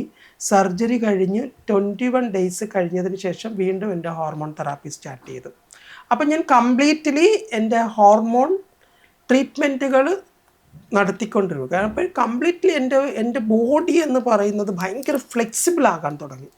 ആ ഒരു സ്ട്രോങ്നെസ് പോയിട്ട് കംപ്ലീറ്റ്ലി ഒരു ഫ്ലെക്സിബിളായി എൻ്റെ മസിൽസുകളെല്ലാം ലൂസായിട്ടൊരു ഫീമെയിൽ ആ ഒരു എൻ്റെ കണ്ണിൻ്റെ രൂപം തന്നെ മാറാൻ തുടങ്ങി. ഐ ഡോണ്ട് നോ അങ്ങനെ ഒരു ചേഞ്ച് ഉണ്ടാകുമെന്ന് എനിക്ക് അറിയത്തില്ല. പക്ഷേ ഞാൻ എൻ്റെ പഴയ ഫോട്ടോ എടുത്ത് നോക്കുമ്പോഴും I didn't any surgery in my face. ഞാൻ ഒരു സർജറിയും ചെയ്തിട്ടില്ല. എൻ്റെ നോസ് സർജറി ചെയ്തിട്ടില്ല, എൻ്റെ ചീക്ക് ബോൺ സർജറി. അപ്പം ഞാൻ എൻ്റെ പഴയ ഫോട്ടോയും പുതിയ ഫോട്ടോയും തമ്മിൽ നോക്കുമ്പോൾ എനിക്ക് ഒരുപാട് ചേഞ്ചസുകളുണ്ട്. ഞാൻ സ്കിൻ ട്രീറ്റ്മെൻറ്റുകൾ ചെയ്യുന്നുണ്ട്, അഞ്ജന ഡോക്ടറിൻ്റെ അടുത്ത് പോയിട്ട് ഞാൻ ചെയ്യുന്നുണ്ട്. എൻ്റെ അപ്പർ ലിപ്പ് ഞാൻ ബൊട്ടോക്സ് ചെയ്ത് ലെവൽ കറക്റ്റ് ആക്കിയിട്ടുണ്ട്. അപ്പോൾ അതെല്ലാം ഞാൻ ചെയ്തിട്ടുണ്ടെങ്കിലും എൻ്റെ താടിയെല്ലുകൾ നീളാൻ തുടങ്ങി, എൻ്റെ നോസ് നല്ല ഷാർപ്പാകാൻ തുടങ്ങി, എൻ്റെ കണ്ണിന് വ്യത്യാസം വരാൻ തുടങ്ങി. അങ്ങനെ ഓരോ വ്യത്യാസങ്ങൾ എൻ്റെ ഈ ഒരു ഹോർമോൺ ട്രീറ്റ്മെൻറ്റിലൂടെ മാറി വരുന്നുണ്ട്. അപ്പം അങ്ങനെയുള്ള ആ സർജറിക്ക് ശേഷമുള്ള മാറ്റങ്ങൾ ഇതാണ് എനിക്ക് ഫീൽ ചെയ്തിട്ടുള്ളത്. ഇപ്പം നമുക്ക് കുറേ ട്രസ്റ്റ് ഇഷ്യൂസ് കാണുമല്ലോ ഈ ഒരു ജേണിയിൽ. പലവരും നമ്മൾ വിശ്വസിച്ച ആൾക്കാർ നമ്മൾ ഇട്ടേച്ച് പോവുക, അങ്ങനെയൊക്കെയുള്ള എന്തെങ്കിലും ഒരു മൊമെന്റ് കാരണം ഈ ഒരു ജേണിയിൽ വന്നിട്ടുണ്ടോ? ഇഷ്ടം പോലെ വന്നിട്ടുണ്ട്. അത് പാർട്ട് ഓഫ് മൈ ലൈഫ്. ഇപ്പോൾ കാരണം ഞാൻ പറയാം, ഇപ്പം ഞാൻ അംഗനവാടിയിൽ പഠിക്കുന്ന സമയത്ത് എനിക്കൊരു സുഹൃത്തുണ്ടായിട്ടുണ്ടാവുക. ആ സുഹൃത്തിനോടൊപ്പമേ ഇൻ്റർവെൽ സമയത്ത് നമ്മൾ യൂറിൻ പാസ് ചെയ്യാൻ പോകാറുണ്ടായിട്ടുള്ളാവും. അവനില്ലാതെ അല്ലെങ്കിൽ അവളില്ലാതെ നമ്മൾ ഫുഡ് കഴിക്കത്തില്ല. നീ കഴിക്കുക, നമുക്ക് ഒരുമിച്ച് കഴിക്കാം, ഒരുമിച്ച് കൈ പിടിച്ച് പോകുന്ന ഒരു കാലഘട്ടമുണ്ട്. ആ സൗഹൃദം അല്ലെങ്കിൽ ആ ഒരു ബന്ധം നമുക്ക് ലൈഫ് ലോങ് ഉണ്ടാകണമെന്ന് നമ്മുടെ കുഞ്ഞു മനസ്സിൽ ആഗ്രഹിച്ചിട്ടുണ്ടാകും. പക്ഷെ അത് കഴിഞ്ഞ് നമ്മൾ സ്കൂൾ ലെവലിലേക്ക് പോകുമ്പോൾ അവിടെ നമുക്ക് പുതിയ പുതിയ സൗഹൃദങ്ങൾ, ബന്ധങ്ങൾ വരും. അതും നമ്മുടെ ലൈഫിൽ അങ്ങേയറ്റം വരെ നിലനിൽക്കുന്നില്ല. അതിനപ്പുറത്തേക്ക് നമ്മൾ സൊസൈറ്റിയുടെ ഭാഗമാകുമ്പോൾ ഒരുപാട് ആൾക്കാർ നമ്മളിലേക്ക് വന്നു കയറും. അതിൻ്റെ ടൈം ആകുമ്പോൾ അവർ സ്പ്രെഡായി പോകും. അങ്ങനെ മാത്രമേ ഞാൻ എൻ്റെ ലൈഫിൽ വന്നു ചേർന്നവർ എന്നിൽ നിന്ന് സ്പ്രെഡായി പോകുമ്പോൾ ഞാൻ ആ ഒരു അർത്ഥത്തിൽ മാത്രമേ ഞാൻ കണ്ടിട്ടുള്ളൂ. ഞാൻ അതിനെ ഒരുപാട് ആലോചിച്ച് എൻ്റെ മനസ്സിനെ കൂടുതൽ വ്രണപ്പെടുത്തുവാനോ അല്ലെങ്കിൽ എൻ്റെ ഉറക്കത്തെ നഷ്ടപ്പെടുത്താനോ ഞാൻ ശ്രമിച്ചിട്ടില്ല. അത് ലൈഫിൻ്റെ ഒരു പാർട്ടാണ്. ആരൊക്കെ എൻ്റെ ജീവിതത്തിൽ ഉണ്ടായിട്ടുണ്ടോ അവരെല്ലാം പോയത് അവരുടെ സമയമായപ്പോഴാണ് അവർ പോയത്. അതൊരു എന്താ പറയുക, നിമിത്തമാണ്. അതിനെ ഞാൻ ആ രീതിയിൽ കാണാനാണ് ആഗ്രഹിക്കുന്നത്. എനിക്ക് ഇന്നും അഭിമാനത്തോടു കൂടി ഈ ഒരു ഇൻ്റർവ്യൂ മൂമെൻറ്റിൽ എനിക്ക് ഈ സീറ്റിലിരിക്കാൻ കഴിയുന്നത് I am so proud my self. Because ഞാൻ ഒരാളെയും കുപ്പത്തൊട്ടിയിലേക്ക് വലിച്ചെറിഞ്ഞിട്ടില്ല. കുപ്പത്തൊട്ടിയിൽ നിന്ന് വലിച്ചെടുത്ത് കൊണ്ടുവന്ന് ഞാനതിനെ പോളിഷ് ചെയ്ത് മാണിക്യമാക്കാനേ ശ്രമിച്ചിട്ടുള്ളൂ. അത് മാണിക്യമായോ എന്നെനിക്കറിയില്ല. അത് ഞാനൊരു ശ്രമം നടത്തിയെന്നുള്ളതാണ്. ആ ശ്രമം മേ ബി എനിക്കറിയില്ല, അതിൻ്റെ ടൈം ആയപ്പോൾ പലരും എന്നിൽ നിന്ന് സ്പ്രെഡായി പോയിട്ടുണ്ട്. അതൊരു വലിയൊരു വിഷയമായിട്ട് തോന്നില്ല. See look at me, I am so happy, I am so pretty, I am so glamour, I am so beautiful. ഞാൻ ആ പോയിന്റിലൂടെയാണ് ഞാൻ പോകുന്നത്. ഞാൻ എന്നെ തന്നെ മെരുക്കിയെടുത്തു. രഞ്ജു, നീ ഇങ്ങനെയാണ്, നീ വന്ന വഴി ഇങ്ങനെയാണ്, നീ ഫേസ് ചെയ്ത വഴി ഇങ്ങനെയാണ്, നീ നിൽക്കുന്ന ഇടങ്ങൾ ഇതാണ്, നിനക്ക് ചുറ്റിനുള്ളവർ ഇതാണ് എന്നുള്ളത് ഞാൻ സ്വയം പഠിപ്പിച്ച് എന്നെ ഞാൻ മെരുക്കിയെടുത്തിരിക്കുവാണ്. മനസ്സിലായോ? എൻ്റെ തലയിൽ ഇപ്പോൾ ഒരു കൂടം വന്ന് വീണാൽ പോലും ഐ ഡോണ്ട് കെയർ. ബിക്കോസ് ഞാൻ അനുഭവിക്കേണ്ട എക്സ്ട്രീം ലെവല് താഴ്ചയിൽ നിന്ന് ഉയരങ്ങളിലേക്കും എത്തിയിട്ടുണ്ട്, മിഡിലിൽ നിൽക്കുന്നിട്ടുണ്ട്, എല്ലാം ഞാൻ അനുഭവിച്ചു കഴിഞ്ഞു. യുനോ, അപ്പോൾ എനിക്കിനി ഇതെല്ലാം എൻ്റെ ലൈഫിൻ്റെ പാർട്ടായിട്ട് മാത്രമേ കാണാൻ കഴിയുള്ളൂ. ആരെൻ്റെ കൂടെ ഉണ്ട്, ആരെൻ്റെ കൂടെ ഇല്ല എന്നുള്ളത് ഡസൻറ്റ് മാറ്റർ. എങ്ങനെ ഒരു മേക്കപ്പ് കരിയർ സ്റ്റാർട്ട് ചെയ്തത്? അല്ല, എൻ്റെ മേക്കപ്പ് കരിയർ എന്ന് പറഞ്ഞു കഴിഞ്ഞാൽ വഴിതെറ്റി വന്ന മേക്കപ്പ് ആർട്ടിസ്റ്റ്. അതാണ് ഞാൻ എന്നെ വിശേഷിപ്പിക്കുന്നത്. ജീവിതത്തിൻ്റെ ഒരു കാലഘട്ടത്തിൽ ജീവിക്കാൻ ഒരു വഴിയുമില്ലാതെ നിന്ന സമയത്ത് എങ്ങനെയോ ഒരു അദൃശ്യ ശക്തി എന്നിൽ കൊണ്ടുവന്നിട്ടതാണ് ഈ ഒരു ലോകം. മേ ബി ജനറ്റിക്കലി എന്നിലുണ്ടായിട്ടുള്ള ആ കല ചിലപ്പോൾ എനിക്ക് പരിപോഷിപ്പിക്കാൻ കഴിഞ്ഞിട്ടുണ്ടാവില്ല. എനിക്കതിനെ ഡെവലപ്പ് ചെയ്യാൻ ഒരു സാഹചര്യം ഉണ്ടായിട്ടില്ല ഇരിക്കുക. പക്ഷേ ഒരു കാലഘട്ടം വന്നപ്പം എന്നിൻ്റെ ഉള്ളിൽ കിടന്നിരുന്ന ആ കലയെ കൂടുതൽ ഡെവലപ്പ് ചെയ്യാൻ പറ്റിയ ഒരവസരം. അതാണ് എൻ്റെ മേക്കപ്പ് ലോകത്തെ ഞാൻ കാണുന്നത്. കാരണം എന്നെ ആരും ബ്രഷ് എടുത്ത് പഠിപ്പിക്കുകയോ അതാണ് ഇതാണെന്ന് പറഞ്ഞു തരാൻ ആരുമില്ലായിരുന്നു. ഞാൻ വീണെടുത്ത് നിന്ന് എഴുന്നേറ്റ് തുടച്ച്, അടുത്തടുത്ത് വീണു, അവിടുന്ന് എഴുന്നേറ്റ് തുടച്ച്, അതിൻ്റെ അപ്പുറത്തും എഴുന്നേറ്റ് തുടച്ച്, അങ്ങനെയായി വന്ന ഒരു മേക്കപ്പ് ആർട്ടിസ്റ്റാണ് ഞാൻ. ഇപ്പോഴും ഞാൻ പഠിച്ചുകൊണ്ടിരിക്കുന്നു. ഇപ്പം രഞ്ജുമ്മ കൊല്ലത്തുനിന്ന് എറണാകുളം വരെ വർക്കിനോ അല്ലെങ്കിൽ എഡ്യൂക്കേഷനോ ആയിരിക്കുമല്ലോ വന്നത്. അപ്പോൾ വന്ന ടൈമിൽ എന്തായിട്ടായിരുന്നു വർക്ക് ചെയ്യുകയൊക്കെ ചെയ്തിരുന്നത്? അല്ല, ഞാനിവിടെ എറണാകുളത്തേക്ക് വന്നത് ഒരു ജോലിക്ക് വേണ്ടിയിട്ടാണ്. അഡ്വക്കേറ്റ് ടി വി പ്രഭാകരൻ എന്ന് പറയുന്നൊരു ഫേമസ് ലോയറുടെ വീട്ടിൽ അടുക്കള ജോലി ചെയ്യുക എന്നുള്ള അതിന് വേണ്ടിയിട്ട് വന്ന ഒരാളാണ്. വന്നതിൻ്റെ പേരിലൊരു ഗുമസ്തൻ്റെ റോളും കൂടി കൈകാര്യം ചെയ്യേണ്ടി വന്നു. അവിടെ നിന്ന് എനിക്ക് കുറച്ച് ലോ പോയിൻറ്റുകൾ കിട്ടി. അതെൻ്റെ കമ്മ്യൂണിറ്റികൾക്കും എൻ്റെ സൊസൈറ്റികൾക്കും എന്നോടൊപ്പം ചേർന്ന് നിൽക്കുന്നവർക്ക് ഉപകാരപ്രദമാകുന്ന തരത്തിൽ എനിക്ക് യൂട്ടിലൈസ് ചെയ്യാൻ കഴിഞ്ഞു. ഒപ്പം എൻ്റെ ജീവിതത്തിന് ഒരു അടിത്തറ ഉണ്ടാക്കാൻ കഴിഞ്ഞു എന്നുള്ളതാണ്. എറണാകുളത്ത് വന്നതുപോലെയൊന്നും അല്ല സംഭവിച്ചത് പിന്നീട് അങ്ങോട്ടും. അതങ്ങനെയാണല്ലോ, നമ്മൾ പ്രതീക്ഷിക്കുന്ന ഒന്ന് സംഭവിക്കുന്നത് മറ്റൊന്ന്. അതിന് ഞാൻ എൻ്റെ അതായിട്ടുള്ള രീതിയിൽ ഞാൻ എടുത്തു, അത്രയേ ഉള്ളൂ. അങ്ങനെ ഒരുപാട് ആ ഒരു കാലഘട്ടത്തിൻ്റെ ജേർണി നോക്കുവാണെങ്കിൽ ഒരുപാട് ആർട്ടിസ്റ്റുകളുടെ കൂടെ വർക്ക് ചെയ്യുവാനും അവരോടൊപ്പം ട്രാവൽ ചെയ്യുവാനും അവരുടെ ഒരു അവരുടെ ഒരു കുടുംബത്തിലെ അംഗത്തെ പോലെ എനിക്ക് നിൽക്കാൻ കഴിഞ്ഞു എന്നുള്ളതാണ്. ഇപ്പോൾ ഒരു കാലഘട്ടത്തിലൊക്കെ ഞാൻ എറണാകുളത്തേക്ക് ആലുവയിൽ നിന്ന് വരുമ്പോൾ എടപ്പള്ളി എത്തുന്ന സമയത്ത് എനിക്ക് വിശന്നാൽ റിമി ടോമിയുടെ വീട്ടിൽ പോയി ഭക്ഷണം എടുത്ത് കഴിക്കാമായിരുന്നു. കുറച്ച് പാലാരിവട്ടത്തേക്ക് വരുമ്പോൾ എനിക്ക് മുക്തയുടെ വീട്ടിൽ പോയി കഴിക്കാമായിരുന്നു. പനമ്പള്ളി നഗറിലേക്ക് പോകുമ്പോൾ എനിക്ക് മമത മോഹൻദാസിൻ്റെ വീട്ടിൽ പോയി കഴിക്കാമായിരുന്നു. അങ്ങനെയൊക്കെയുള്ള സൗഹൃദ ബന്ധങ്ങളായിരുന്നു. മനസ്സിലായില്ലേ? ഇപ്പം രഞ്ജുമ്മ എങ്ങനെ ഒരു ബിസിനസ് മേഖലയിലോട്ട് ഇറങ്ങാമെന്ന് ആലോചിച്ചത്? അല്ല, ബിസിനസ് മേഖല എന്ന് പറയുന്നത് എൻ്റെ മനസ്സിൽ ഞാൻ എറണാകുളത്ത് വന്നിട്ട് ഞാൻ അഡ്വക്കേറ്റ് ടി വി പ്രഭാകരൻ്റെ വീട്ടിൽ നിന്ന് ഞാൻ അവിടുത്തെ ജോലി മതിയാക്കി പുറത്തിറങ്ങുമ്പോൾ എൻ്റെ മുമ്പിൽ ശൂന്യതയായിരുന്നു. അന്ന് എൻ്റെ മുമ്പിൽ തെളിഞ്ഞു വന്നത് ബുക്ക് സെയിലായിരുന്നു. അവിടെ മുതൽ എൻ്റെ ബിസിനസ് സ്റ്റാർട്ട് ചെയ്തു ശരിക്കും പറഞ്ഞു കഴിഞ്ഞാൽ. അപ്പോൾ ആ ബുക്ക് സെയിലാണ് എൻ്റെ ബിസിനസ്സിൻ്റെ അടിത്തറ. പിന്നെ ഒരു മേക്കപ്പ് ആർട്ടിസ്റ്റായിട്ട് നിൽക്കുമ്പോൾ സലൂൺ പ്രവർത്തന മേഖലയിലേക്ക് ഞാൻ ആദ്യമായിട്ട് കടന്നു വരുന്നത് ആക്ട്രസ് മുക്തയും ഞാനും കൂടിയാണ്. മുക്തയുടെ കൂടെ ഞാൻ പാർട്ണർഷിപ്പ് കൂടി പനമ്പള്ളി നഗറിൽ ഐ തിങ്ക് 2009 ഞാനും മുക്തയും കൂടി ചേർന്ന് സ്റ്റുഡിയോ റിവൈവ് എന്ന് പറഞ്ഞൊരു സലൂൺ സ്റ്റാർട്ട് ചെയ്ത് പനമ്പള്ളി നഗറിൽ വളരെ നല്ല രീതിയിൽ പോയി. 2009-10 ഒക്കെ ആയപ്പോഴത്തേക്ക് എനിക്ക് ഇൻഡസ്ട്രിയിൽ നല്ല തിരക്കിൻ്റെ സമയമായി. തിരക്കെന്ന് പറഞ്ഞു കഴിഞ്ഞാൽ എനിക്ക് ഒരു തരത്തിലും തിരിഞ്ഞു നോക്കാൻ പറ്റാത്ത ഒരു പീക്ക് ടൈം വന്നു. ആ സമയത്തെന്ന് പറഞ്ഞു കഴിഞ്ഞാൽ മേക്കപ്പ് ആർട്ടിസ്റ്റുകളുടെ എണ്ണം വളരെ കുറവാണ്. ജോക്കൊരട്ടി, ഞാൻ, ലൂസി ചേച്ചി, ഇങ്ങനെ 3 പേരാണ് അന്ന് മേക്കപ്പിൻ്റെ ലോകത്ത് നിൽക്കുന്നത്. പിന്നെ ഫിലിം ഇൻഡസ്ട്രിയിൽ ഒരുപാട് പേരുണ്ട്. പട്ടണം റഷീദിക്ക, ഷായിക്ക, സലിം കടക്കലിക്ക, അങ്ങനെ ഒരുപാട് സീനിയർ മേക്കപ്പ് ആർട്ടിസ്റ്റുണ്ട്. ഈ ആഡ്, കല്യാണ മേക്കപ്പുകൾ, സെലിബ്രിറ്റികളുടെ പേഴ്സണൽ വർക്കുകൾ എന്നൊക്കെയുള്ള രീതിയിൽ ലൂസി ചേച്ചി, ജോക്കൊരട്ടി, ഞാൻ എന്നുള്ള രീതിയിലാണ്. പിന്നെ അതങ്ങോട്ട് കഴിഞ്ഞപ്പോഴത്തേക്ക് ജിജീഷ് വന്ന്, അനീഷ് വന്ന്, ജൂലി ചേച്ചി വന്നു.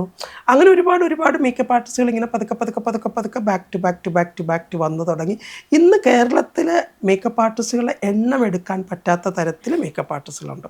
ഒരുപാട് കഴിവ് തെളിയിച്ച മേക്കപ്പ് ആർട്ടിസ്റ്റുകളുണ്ട്. അവരെ വാർത്തെടുക്കാൻ ഒരുപാട് മേക്കപ്പ് അക്കാഡമികളുണ്ട്. അപ്പോൾ എൻ്റെ മനസ്സിലൊരു മേക്കപ്പ് അക്കാഡമിയാണ് ഉണ്ടായിരുന്നത്.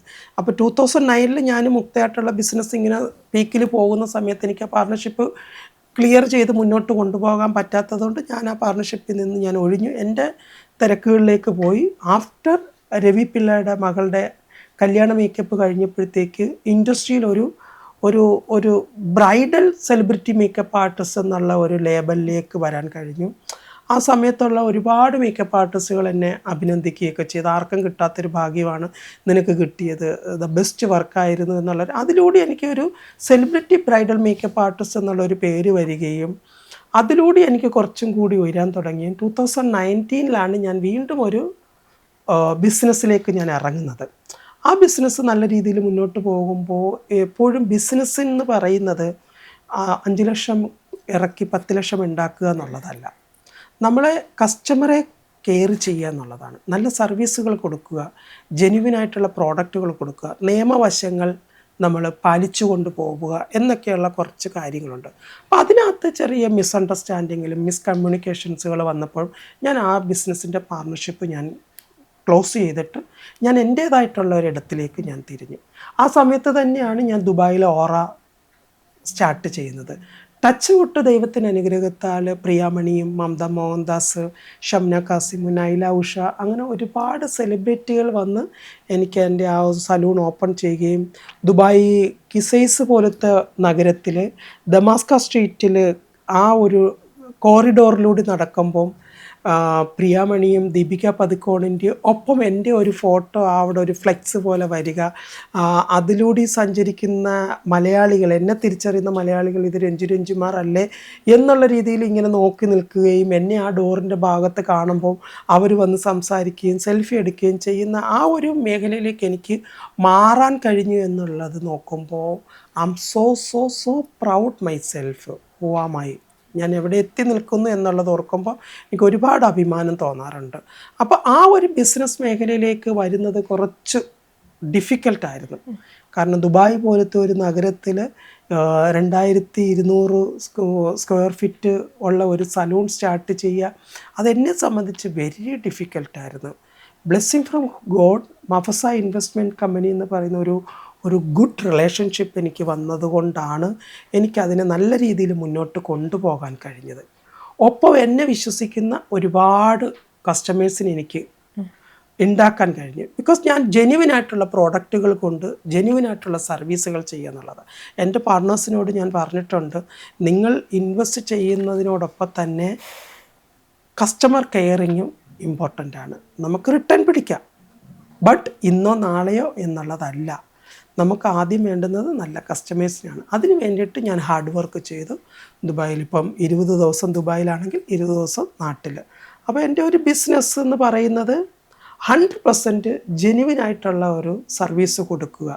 ഒപ്പം എൻ്റെ അക്കാഡമിയിൽ ഇപ്പോൾ വരുന്ന കുട്ടികൾക്ക് ഭയങ്കര ഒരു കൺഫ്യൂഷനാണ്. ബിക്കോസ് അവർ ചോദിക്കുന്നത്, മാം ഞങ്ങൾ മേക്കപ്പ് ആൻഡ് കോസ്മെറ്റോളജിയാണ് പഠിക്കുന്നത്, അതിനകത്ത് business management study, client consultation, history of cosmetology, professional makeup application, ഇതൊക്കെ പഠിക്കേണ്ട കാര്യമുണ്ടോ? നമുക്ക് സ്കിന്നിൻ്റെ ടൈപ്പും മേക്കപ്പിൻ്റെ ഫൗണ്ടേഷൻ ഷെയ്ഡുകളും ഒക്കെ പഠിച്ചങ്ങ് പോകുന്നതല്ലേ നല്ലത്. ഞാൻ പറയില്ല, ഇതും കൂടി നിങ്ങൾ പഠിക്കണം, ഇൻക്ലൂഡിങ് കളർ തിയറി. എന്താണ് പ്രൈമറി കളർ, എന്താണ് സെക്കൻഡറി കളർ, എന്താണ് ടെർട്ടറി കളർ, എന്താണ് കോംപ്ലിമെൻ്ററി കളർ, എന്താണ് മോണോക്രോമാറ്റിക് മേക്കപ്പ്, എന്താണ് അനലോഗ് മേക്കപ്പ്, ഇതെല്ലാം നമ്മൾ പഠിക്കണം, ആധികാരികമായിട്ട് പഠിക്കണം. നാളെ നിങ്ങൾ മറ്റൊരാളിൻ്റെ മുമ്പിൽ പോയി നിൽക്കുമ്പോൾ നിങ്ങളുടെ മുമ്പിലേക്ക് വരുന്ന ചോദ്യങ്ങൾക്ക് നിങ്ങൾ ആൻസറബിൾ ആയിരിക്കണം. അപ്പോൾ അവർക്ക് കാര്യങ്ങൾ മനസ്സിലാകും. അപ്പോൾ അവർ നല്ല ഹാപ്പി ആയിട്ട് പഠിക്കാൻ തുടങ്ങി. അപ്പോൾ നമ്മളെപ്പോഴും ഒരു പ്രൊഫഷണൽ ടച്ചിലാണ് ഞാൻ എൻ്റെ ബിസിനസ്സിനെയും എൻ്റെ അക്കാഡമിയെയും കാണുന്നത്. അപ്പം അതിന് വേണ്ടിയിട്ട് ഞാൻ ഉറക്കമില്ലാതെ യാത്ര ചെയ്യാനും അതിന് വേണ്ടിയിട്ട് ഞാൻ പഠിച്ച് കുട്ടികളെ പഠിപ്പിക്കാനും ഞാൻ തയ്യാറാണ്. അതാണ് എൻ്റെ ബിസിനസ്. ഇപ്പം മേക്കപ്പ് ആർട്ടിസ്റ്റ് ആവാൻ വേണ്ടി ആഗ്രഹിക്കുന്ന കുറേ ആൾക്കാരുണ്ടല്ലോ, അവർക്ക് രഞ്ജുമ്മ കൊടുക്കുന്ന അഡ്വൈസ് എന്താ? സോ ഞാൻ ഓൾറെഡി പലപ്പോഴും ഞാൻ കൊടുത്തിട്ടുണ്ട്. നമ്മൾക്ക് വേണ്ടുന്നത് common sense, confidence, product knowledge, time punctuality, sincerity, ഇതെല്ലാം നമുക്ക് അത്യാവശ്യമാണ്. ഇതെല്ലാം ഒരു കുടക്കീഴിൽ കിട്ടുക എന്നുള്ളതാണ് നമ്മൾ ഈ സ്റ്റഡി കൊണ്ട് ഉദ്ദേശിക്കുന്നത്. RR college of cosmetology and beauty എന്ന് പറയുന്നത് എൻ്റെ ഡ്രീം പ്രോജക്റ്റായിരുന്നു. ഞാൻ അവിടേക്ക് എത്തിയത് കുറച്ച് കഠിനാധ്വാനം ചെയ്യേണ്ടി വന്നു. ഒരുപറ്റ നല്ല മനുഷ്യരുടെ സപ്പോർട്ട് കൊണ്ട് പിൻബലത്തോടു കൂടി എനിക്ക് ആ ഒരു ഫോം ഓപ്പൺ ചെയ്യാൻ കഴിഞ്ഞു. ബട്ട് എന്നാലും എൻ്റെ ഒരു ഡ്രീം എന്ന് പറയുന്നത് ഒരു കോസ്മെറ്റോളജി കോളേജാണ്. ഒരു കോളേജ് അറ്റ്മോസ്ഫിയറാണ് ഞാൻ ആഗ്രഹിക്കുന്നത്. ലൈക്ക് ക്യാമ്പസുകൾ ഉള്ള ഒരു കോളേജ് അറ്റ്മോസ്ഫിയർ ഞാൻ ആഗ്രഹിക്കുന്നുണ്ട്. അവിടെ ഒരു പ്രിൻസിപ്പളായിട്ട് എന്താ പറയുക, വൈറ്റ് കോട്ടൺ സാരിയൊക്കെ കൊടുത്ത് മുടിയൊക്കെ പുട്ടപ്പ് ചെയ്ത് വെച്ച് സ്പെക്സൊക്കെ വെച്ചിട്ട് കയ്യിലൊരു ചൂരലോ അല്ലെങ്കിൽ കയ്യിലൊരു ബുക്കും ഒക്കെ ആയിട്ട് എല്ലാ ക്ലാസ് റൂമുകളിലൊക്കെ പോയി ക്ലാസ് നന്നായിട്ട് നടക്കുന്നു അല്ലെങ്കിൽ ഉഴപ്പി നടക്കുന്നവരെ അടി കൊടുത്ത് പോകുക എന്നുള്ളതാണ്. ഇപ്പം മാം കോസ്മെറ്റോളജി കോളേജ് സ്റ്റാർട്ട് ചെയ്യണമെന്ന് പറഞ്ഞല്ലോ, അതൊരു ഡിഗ്രി ബേസ് ആണോ? അതെ, ഡിഗ്രി ആൻഡ് ഡിപ്ലോമ ആ ഒരു രീതിയിൽ. ഇപ്പോൾ ലണ്ടൻ യൂണിവേഴ്സിറ്റിയിലൊക്കെ ചെയ്യുന്നത് പോലെ അവിടെ ഡിപ്ലോമയുണ്ട്, ഡിഗ്രി കോഴ്സും ഉണ്ട്. അപ്പോൾ എന്നെ കൂടുതൽ ആകർഷിച്ചതെന്ന് പറഞ്ഞാൽ ഷാർലറ്റ് ടിൽബറി എന്ന് പറഞ്ഞ മേക്കപ്പ് ആർട്ടിസ്റ്റിൻ്റെ ഒരു ലൈഫ് സ്റ്റോറിയാണ് എന്നെ കൂടുതൽ അത് ഒത്തിരി ആകർഷിച്ചു. കാരണം അവൾ കുഞ്ഞുനാളിലെ ആ ഒരു ഈ ഒരു മേഖലയുമായിട്ട് വളരെ അടുത്തിടപഴകി. ഞാൻ എൻ്റെ കുഞ്ഞുനാളിൽ തീപ്പെട്ടിക്കൊള്ളി കത്തിച്ച് കരിച്ചിട്ട് തുപ്പൽ കൊണ്ട് അതിനെ ആ കരിയാക്കി എൻ്റെ ഐബ്രോസിലൊക്കെ ഞാൻ എഴുതി. പിന്നെ തേക്കിൻ്റെ തളിരില എടുത്ത് ചുണ്ടുമ്മ തേച്ച് ചുണ്ട് ചുമപ്പിച്ച്, അല്ലെങ്കിൽ സ്വർണം വാങ്ങുന്ന ആ ചുമന്ന പേപ്പർ നനച്ച് ചുണ്ടുമ്മ തേക്കും, കണ്ണിൻ്റെ മുകളിലിടും. അങ്ങനെയൊക്കെ ആയിരുന്നു എൻ്റെ ഒരു മേക്കപ്പിൻ്റെ അടിസ്ഥാന പാഠമെന്ന് പറയുന്നത്. അപ്പോൾ ഞാൻ ഷാർലറ്റ് ടിൽബറിയെ നോക്കുമ്പോൾ അവരൊരു പ്രോഡക്റ്റ് ഇറക്കി, അതിനകത്ത് അവളുടെ പേര് വന്നു. അത് ആദ്യം ഫ്ലോപ്പായി പോയി, പിന്നീട് അത് കുറച്ചും കൂടി പുരോഗമിച്ച് ഇന്ന് ടോപ്പ് ലെവലിൽ എത്തി നിൽക്കുന്ന ഒരു മേക്കപ്പ് ആർട്ടിസ്റ്റ് ബ്രാൻഡായി മാറി ഷാർലറ്റ്. അപ്പോൾ എനിക്ക് ആ ഒരു എന്താ പറയുക, അതുപോലുള്ള ഷാർലറ്റ് പഠിച്ചത് ലണ്ടൻ യൂണിവേഴ്സിറ്റിയിലാണ്. ഐ തിങ്ക് 2009-ലോ 11-ലോ അങ്ങോട്ടാണെന്ന് തോന്നുന്നത്. ഐ ഡോണ്ട് നോ, എനിക്ക് കറക്റ്റ് ടൈം അറിയത്തില്ല. പക്ഷേ അപ്പോൾ അതുപോലൊരു കോഴ്സിന് എനിക്ക് സീരിയസ് ആയിട്ട് കൊണ്ടുപോകണമെന്ന് ആഗ്രഹമുണ്ട്. ഇപ്പം രഞ്ജു അമ്മയുടെ മറ്റേ റാഗിയും മിൽക്കും എല്ലാം കൂടെയുള്ള ഫേസ് പാക്ക് ഭയങ്കര വൈറലായിരുന്നല്ലോ. ഞാനും ട്രൈ ചെയ്ത്, എനിക്ക് നല്ല റിസൾട്ട് കിട്ടിയിട്ടുണ്ട്. ഞാനത് ട്രൈ ചെയ്യുന്ന എനിക്കൊന്ന് എൻ്റെ ഒരു 9ാം ക്ലാസ് 10ാം ക്ലാസ് സമയത്താ, ഒരു കൊറോണ ടൈമില്. അപ്പം ഞാൻ ഒരു വട്ടം നാരങ്ങ രഞ്ജമ്മ 2 തള്ളി നാരങ്ങ എന്ന് പറഞ്ഞ് ഞാനത് 2 നാരങ്ങ ഒരുമിച്ചെടുത്ത് വെച്ച് പണിയൊക്കെ കിട്ടിയത്. അപ്പം രഞ്ജമ്മയുടെ ഇതേപോലെ കുറെ ടിപ്പുകളുണ്ടല്ലോ സ്കിൻ ഗ്ലോ ആയിട്ടിരിക്കാനും ഒരു ഹെൽത്തി സ്കിൻ മെയിൻറ്റെയിൻ ചെയ്യാനുള്ള. സത്യം പറഞ്ഞാൽ നമ്മളെ ഹാപ്പി ആക്കി ഇരുത്തുക ഇതാണ്. നമ്മളെ ഇനി എന്തൊക്കെ ട്രീറ്റ്മെൻറ്റുകൾ ചെയ്താലും നമ്മൾ ഹാപ്പി അല്ല എന്നുണ്ടെങ്കിൽ അതിലൊരു 50% അതിലേക്ക് പോകും. മനസ്സിലായി? 50% നമുക്ക് ആ റിസൾട്ട് കിട്ടുള്ളൂ. നമുക്കൊരു എബോവ് 75 റിസൾട്ട് കിട്ടണമെന്നുണ്ടെങ്കിൽ നമ്മൾ ഹാപ്പി ആയിരിക്കണം. മനസ്സിലായോ? നമ്മളുടെ ജീവിതത്തിലേക്ക് വരുന്ന പ്രശ്നങ്ങളെ അതൊരു ലൈഫിൻ്റെ പാർട്ടായിട്ട് കാണാൻ നമ്മൾ ശീലിക്കണം. ബിക്കോസ് നമ്മളിതെല്ലാം തരണം ചെയ്ത് പോകും. ഇന്നത്തെ ദിവസമല്ല നാളത്തെ ദിവസമല്ല മറ്റന്നാളത്തെ ദിവസം, അതൊക്കെ വരാനിരിക്കുന്നേ ഉള്ളൂ. ഇന്ന് ഈ നിമിഷം എന്താണോ അതിനെ നമ്മൾ ഹാപ്പി ആക്കുക എന്നുള്ളതാണ്. എന്നാൽ മാത്രമേ നമ്മുടെ സ്കിന്നിന് ഹെൽത്തി ആയിട്ടിരിക്കാൻ സാധിക്കുകയുള്ളൂ. അനാവശ്യമായിട്ടുള്ള ചിന്തകളും ഉറക്കമില്ലായ്മയും നമ്മളെ ഡിപ്രഷനിലേക്ക് കൊണ്ടുപോകും. അത് നമ്മുടെ കുടലിന് ഇൻഫെക്ഷൻ വരുത്തുകയും അത് ഡാൻഡ്രഫായിട്ട് വരികയും അത് സ്കിന്നിനെ ഡാമേജ് ആക്കുകയൊക്കെ ചെയ്യുന്ന നമ്മൾ കാണുന്നുണ്ട്. അപ്പോൾ എൻ്റെ ഒരു ലൈഫ് സ്റ്റൈൽ എന്ന് പറഞ്ഞു കഴിഞ്ഞാൽ ഇപ്പം എന്തൊക്കെ സംഭവിച്ചെന്ന് പറഞ്ഞാലും സ്കിൻ കെയർ ചെയ്യാതെ ഞാൻ കിടക്കില്ല. നിങ്ങളുടെ സ്കിൻ കെയർ പ്രോഡക്റ്റുകൾ എപ്പോഴും അലമാരയിൽ വെക്കാതിരിക്കുക. നമ്മൾ കിടക്കുന്ന ബെഡിൻ്റെ സൈഡ് ടേബിളിൽ ഇതിനെ അറേഞ്ച് ചെയ്ത് വെക്കുക. നമ്മളിനി എത്ര ടയേർഡായിട്ട് വന്നാലും നമ്മൾ കിടക്കുമ്പോൾ ഇതിലേക്കൊരു നോട്ടം കിട്ടും. അപ്പോൾ നമ്മൾ അറിയാണ്ട് നമ്മൾ ആ സ്കിൻ കെയർ ചെയ്തിട്ട് കിടക്കും. ഇപ്പോൾ ഒരു ക്യാമറയ്ക്ക് മുമ്പിൽ ഫേസ് ചെയ്യുമ്പോൾ ലൈറ്റിനെ സപ്പോർട്ട് ചെയ്യാൻ വേണ്ടിയിട്ട് ജസ്റ്റ് ഒരു ഫൗണ്ടേഷൻ്റെ ഒറ്റ ഷെയ്ഡ് ഞാൻ ഇടുമെന്നല്ലാണ്ട് ഒരിക്കലും എനിക്കൊരു ഹൈഡ് ചെയ്യേണ്ടതായിട്ടുള്ള പ്രോബ്ലംസിന് ഞാൻ കംപ്ലീറ്റ്ലി കൊണ്ടുവന്നു. അതിൻ്റെ ഒരു ലൈഫ് സ്റ്റൈൽ റൊട്ടീനാണ്. ഇപ്പം ഞാൻ യൂസ് ചെയ്തുകൊണ്ടിരിക്കുന്ന പ്രോഡക്റ്റ് ആണെങ്കിൽ അത്ര വർക്ക്ഫുൾ ആയിട്ടുള്ള അത്ര കംപ്ലീറ്റ്ലി റിസൾട്ട് കിട്ടുന്ന ഒരു പ്രോഡക്റ്റാണ് നമ്മുടെ doctor Aarti Pillai own product. South കൊറിയയിൽ നിന്ന് ബ്രാൻഡ് ചെയ്ത് കൊണ്ടുവരുന്നൊരു ഹാർട്ട് എന്ന് പറഞ്ഞു കൊണ്ടുവരുന്നൊരു product. It's a very good product. Skin brightening cream. So super റിസൾട്ടാണ്. 100% വിശ്വസിച്ച് വാങ്ങിക്കാൻ പറ്റുന്നൊരു പ്രോഡക്റ്റാണ്. അപ്പോൾ ഞാനിത് യൂസ് ചെയ്യുന്നത്, അതാണിപ്പോൾ ഞാൻ യൂസ് ചെയ്യുന്നത്. ഇപ്പം നമ്മളിപ്പോൾ സ്കിൻ കെയർ കുറേ പേര് നാച്ചുറൽ സാധനങ്ങൾ ഉപയോഗിച്ച് സ്കിൻ കുറേ നശിപ്പിക്കാറുണ്ട്. ഇപ്പം നാരങ്ങയൊക്കെ യൂസ് ചെയ്ത് വെയിലത്ത് പോയിട്ട് സ്കിൻ അത്രയും ഡാമേജ് ആവും, ടാൻ അടിക്കും. അതേപോലെ തന്നെ ഈ കുറേ ആൾക്കാർ സ്കിൻ കെയർ മിസ്റ്റേക്കുകൾ ചെയ്യുമല്ലോ. അങ്ങനെ രഞ്ജമ്മ മനസ്സിലായ കുറേ മിസ്റ്റേക്കുകൾ എന്തൊക്കെയാണെന്ന് പറയാം? കാരണം ഇപ്പം ഞാൻ പറയുകയാണ്, ഞാൻ കാപ്പിപ്പൊടിയും ലെമൺ ജ്യൂസും കട്ടത്തൈരും കൂടി മിക്സ് ചെയ്ത് ഞാനൊരു ഫേസിലൊരു മസാജ് കൊടുത്ത് പാക്കാക്കി ഞാൻ ചില സന്ദർഭങ്ങളിൽ എൻ്റെ ഡെഡ് സ്കിന്നിനെ കളഞ്ഞ് എക്സ്ഫോളിയേറ്റ് ചെയ്യാറുണ്ട്. സ്കിന്നിനെ എക്സ്ഫോളിയേറ്റ് ചെയ്യാൻ ഇത് എവറി ഡേ ചെയ്ത് കഴിഞ്ഞാൽ സ്കിന്നിന് ഡാമേജ്. മനസ്സിലായോ?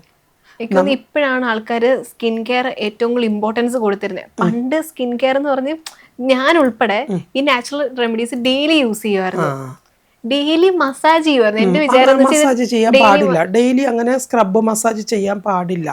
ഇപ്പൊ സിറംസ് വെച്ച് മസാജ് ചെയ്യുന്നത് പോലെയല്ല സ്ക്രബ് വെച്ചിട്ട് മസാജ് ചെയ്യുന്നത്. ഇപ്പൊ കാപ്പിപ്പൊടിയിലാണെന്നുണ്ടെങ്കിലും ഒരു സ്ക്രബിന്റെ എഫക്റ്റാ. അത് വെച്ചിട്ട് നമ്മുടെ കാലിന്റെ പാദം മസാജ് ചെയ്യുന്ന പോലെ അല്ല മുഖം. നമ്മുടെ സ്കിന്നിന്റെ പല പാർട്ടുകളും പല ടൈപ്പാണ്, മനസ്സിലായി? സോഫ്റ്റ് ഉണ്ട്, ഹാർഡ് ഉണ്ട്, സോഫ്റ്റ് ഹാർഡ് ഉണ്ട്, ഡ്രൈ ഉണ്ട്, സൂപ്പർ ഡ്രൈ ഉണ്ട്, സെമി ഡ്രൈ ഉണ്ട്. ഇങ്ങനെയെല്ലാം നമ്മുടെ ബോഡിയുടെ പല പാർട്ടുകളും പലതരത്തിലാണ് സ്കിന്നിരിക്കുന്നത്, മനസ്സിലായില്ലേ? അപ്പോൾ അതിന് നമുക്കിപ്പോൾ ഒരു ടെസ്റ്റ് ചെയ്ത് നോക്കി നമ്മൾ ഇന്ന് കാപ്പിപ്പൊടി ഇട്ട് ഫേസ് ക്ലിയർ ആയി എന്ന് പറഞ്ഞ് നാളെ അത് ഇടാൻ പാടില്ല, മനസ്സിലായോ? നാളെ നമുക്കൊരു എന്താ പറയുക, കുറച്ച് ഉലുവ വെള്ളത്തിലിട്ട് കുതിർത്ത് അത് നല്ല ജ്യൂസ് പോലെ ആക്കിയെടുത്ത് അതിനകത്ത് വേണമെന്നുണ്ടെങ്കിൽ ഒരൊറ്റ നുള്ള് പിന്നെ മഞ്ഞപ്പൊടി ഇട്ട് ഒന്ന് മിക്സ് ചെയ്ത് അതിനകത്ത് വേണമെന്നുണ്ടെങ്കിൽ പാലൊഴിച്ച് മിക്സ് ചെയ്ത് മുഖത്ത് അപ്ലൈ ചെയ്യാം. അതിൽ സ്ക്രബ് എഫക്റ്റ് ഇല്ല, ഒരു ഗ്ലോ എഫക്റ്റാണ് നമുക്ക് കിട്ടുന്നത്. പക്ഷേ സ്ക്രബ് എവരിടെ ചെയ്യാൻ പാടില്ല. പലരും റോങ് ആയിട്ട് ചെയ്യുന്നുണ്ട്, പക്ഷേ നമുക്കത് പറയുമ്പം എല്ലാവരും അങ്ങ് ചെയ്തു പോവുകയാണ്. ഇപ്പം പലരും എന്നെ കാണുമ്പോൾ പറഞ്ഞിട്ടുണ്ട്, രഞ്ജുമ പറഞ്ഞിട്ടുള്ള റെമഡികൾ യൂസ് ചെയ്ത് നല്ല റിസൾട്ട് കിട്ടിയിട്ടുണ്ട്. അപ്പം ഞാൻ അവരുടെ അടുത്ത് പറയും എവരിടെ ചെയ്യരുത് കേട്ടോ, മന്ത്ലി ഒരു 3 ടൈം, മാക്സിമം ഒരു 3 ടൈം. ബിക്കോസ് നമ്മളൊരു ഫേഷ്യൽ ചെയ്ത് കഴിഞ്ഞാലും നമ്മുടെ സ്കിന്ന് പിന്നിലെ പുതിയ സ്കിന്ന് വരാനായിട്ടൊരു 15നും 20നും ഇടയ്ക്ക് ഒരു ദിവസം വേണ്ടി വരും. 21 ഡേയ്സ് ആണ് പറയുന്നതെങ്കിലും ആഫ്റ്റർ 15 ഡേയ്സ് കഴിയുമ്പോഴാണ് നമ്മുടെ പുതിയ സ്കിന്ന് വരുന്നത്. പിന്നീട് നമ്മളതിനെ ഫേഷ്യൽ ട്രീറ്റ്മെൻറ്റിലേക്ക് കൊണ്ടുപോകാതെ ഒരു ക്ലീനപ്പിലേക്കാണ് കൊണ്ടുപോകേണ്ടത്, മനസ്സിലായി? ആ ക്ലീനപ്പ് കഴിഞ്ഞിട്ട് അടുത്ത റൊട്ടീനായിരിക്കണം ഫേഷ്യൽ ചെയ്യേണ്ടത്.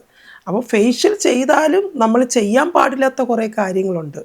24 മണിക്കൂർ നമ്മളെ സ്കിന്നിലേക്ക് യൂസ് ചെയ്യാൻ പാടില്ലാത്ത കുറേ കാര്യങ്ങളുണ്ട്. അപ്പോൾ നമ്മൾ ചിലർ ഫേഷ്യൽ ചെയ്ത് വന്നിട്ട് വീണ്ടും ഒരു 2-3 ദിവസം കഴിയുമ്പോൾ ചുമ്മാ പോയിട്ട് സ്റ്റീം ചെയ്യും.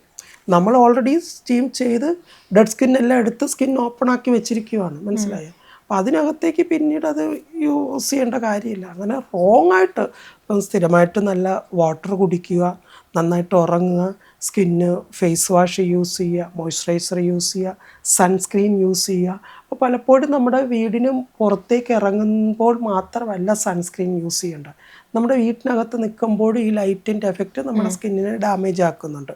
അപ്പോൾ ആ ഡാമേജിനെ പരിഹരിക്കാനായിട്ട് നമ്മൾ പുറത്ത് പോകുമ്പോൾ ഇടുന്നതിനേക്കാൾ കുറച്ച് ക്വാണ്ടിറ്റി കുറച്ച് സൺസ്ക്രീൻ യൂസ് ചെയ്യുക.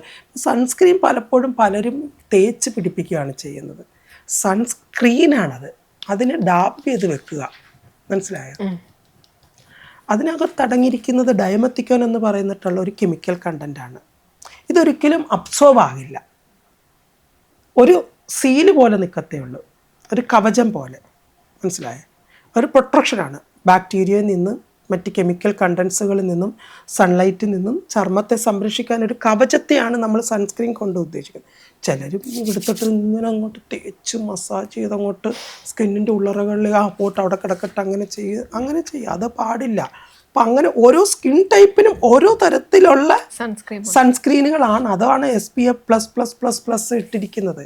അത് പലർക്കും അത് അറിയത്തില്ല. ഇപ്പം ഓയിലി സ്കിൻ ആണെങ്കിൽ ഇപ്പം ജെൽ ടൈപ്പ് യൂസ് ചെയ്യാൻ പറയും. ഇപ്പോൾ ക്രീം ടൈപ്പ് യൂസ് ചെയ്യുന്നതിന് പറ്റിയ അഭിപ്രായം എന്താ? ക്രീം ടൈപ്പ് നമുക്ക് മിക്ക നോർമൽ സ്കിന്നുകാർക്കും, സെൻസിറ്റീവ് സ്കിന്നുകാർക്കും, കോമ്പിനേഷൻ സ്കിന്നുകാർക്കാണ് കുറച്ചും കൂടി ബെറ്റർ എന്ന് തോന്നുന്നു. അപ്പം അങ്ങനെ നമുക്ക് യൂസ് ചെയ്യാം. ഇപ്പം രഞ്ജുമ്മ സജസ്റ്റ് ചെയ്യുന്ന ഇതിൽ സൺസ്ക്രീമുകളുണ്ടോ എല്ലാ സ്കിന്നുകാർക്കും? നോ, ബിക്കോസ് ഞാൻ സജസ്റ്റ് ചെയ്തിട്ട് ഞാനൊരിപ്പം സൺസ്ക്രീൻ സജസ്റ്റ് ചെയ്തിട്ട് അത് അവർക്കത് റോങ് ആയിട്ട് അവരുടെ സ്കിൻ ടൈപ്പ് ഉണ്ട്.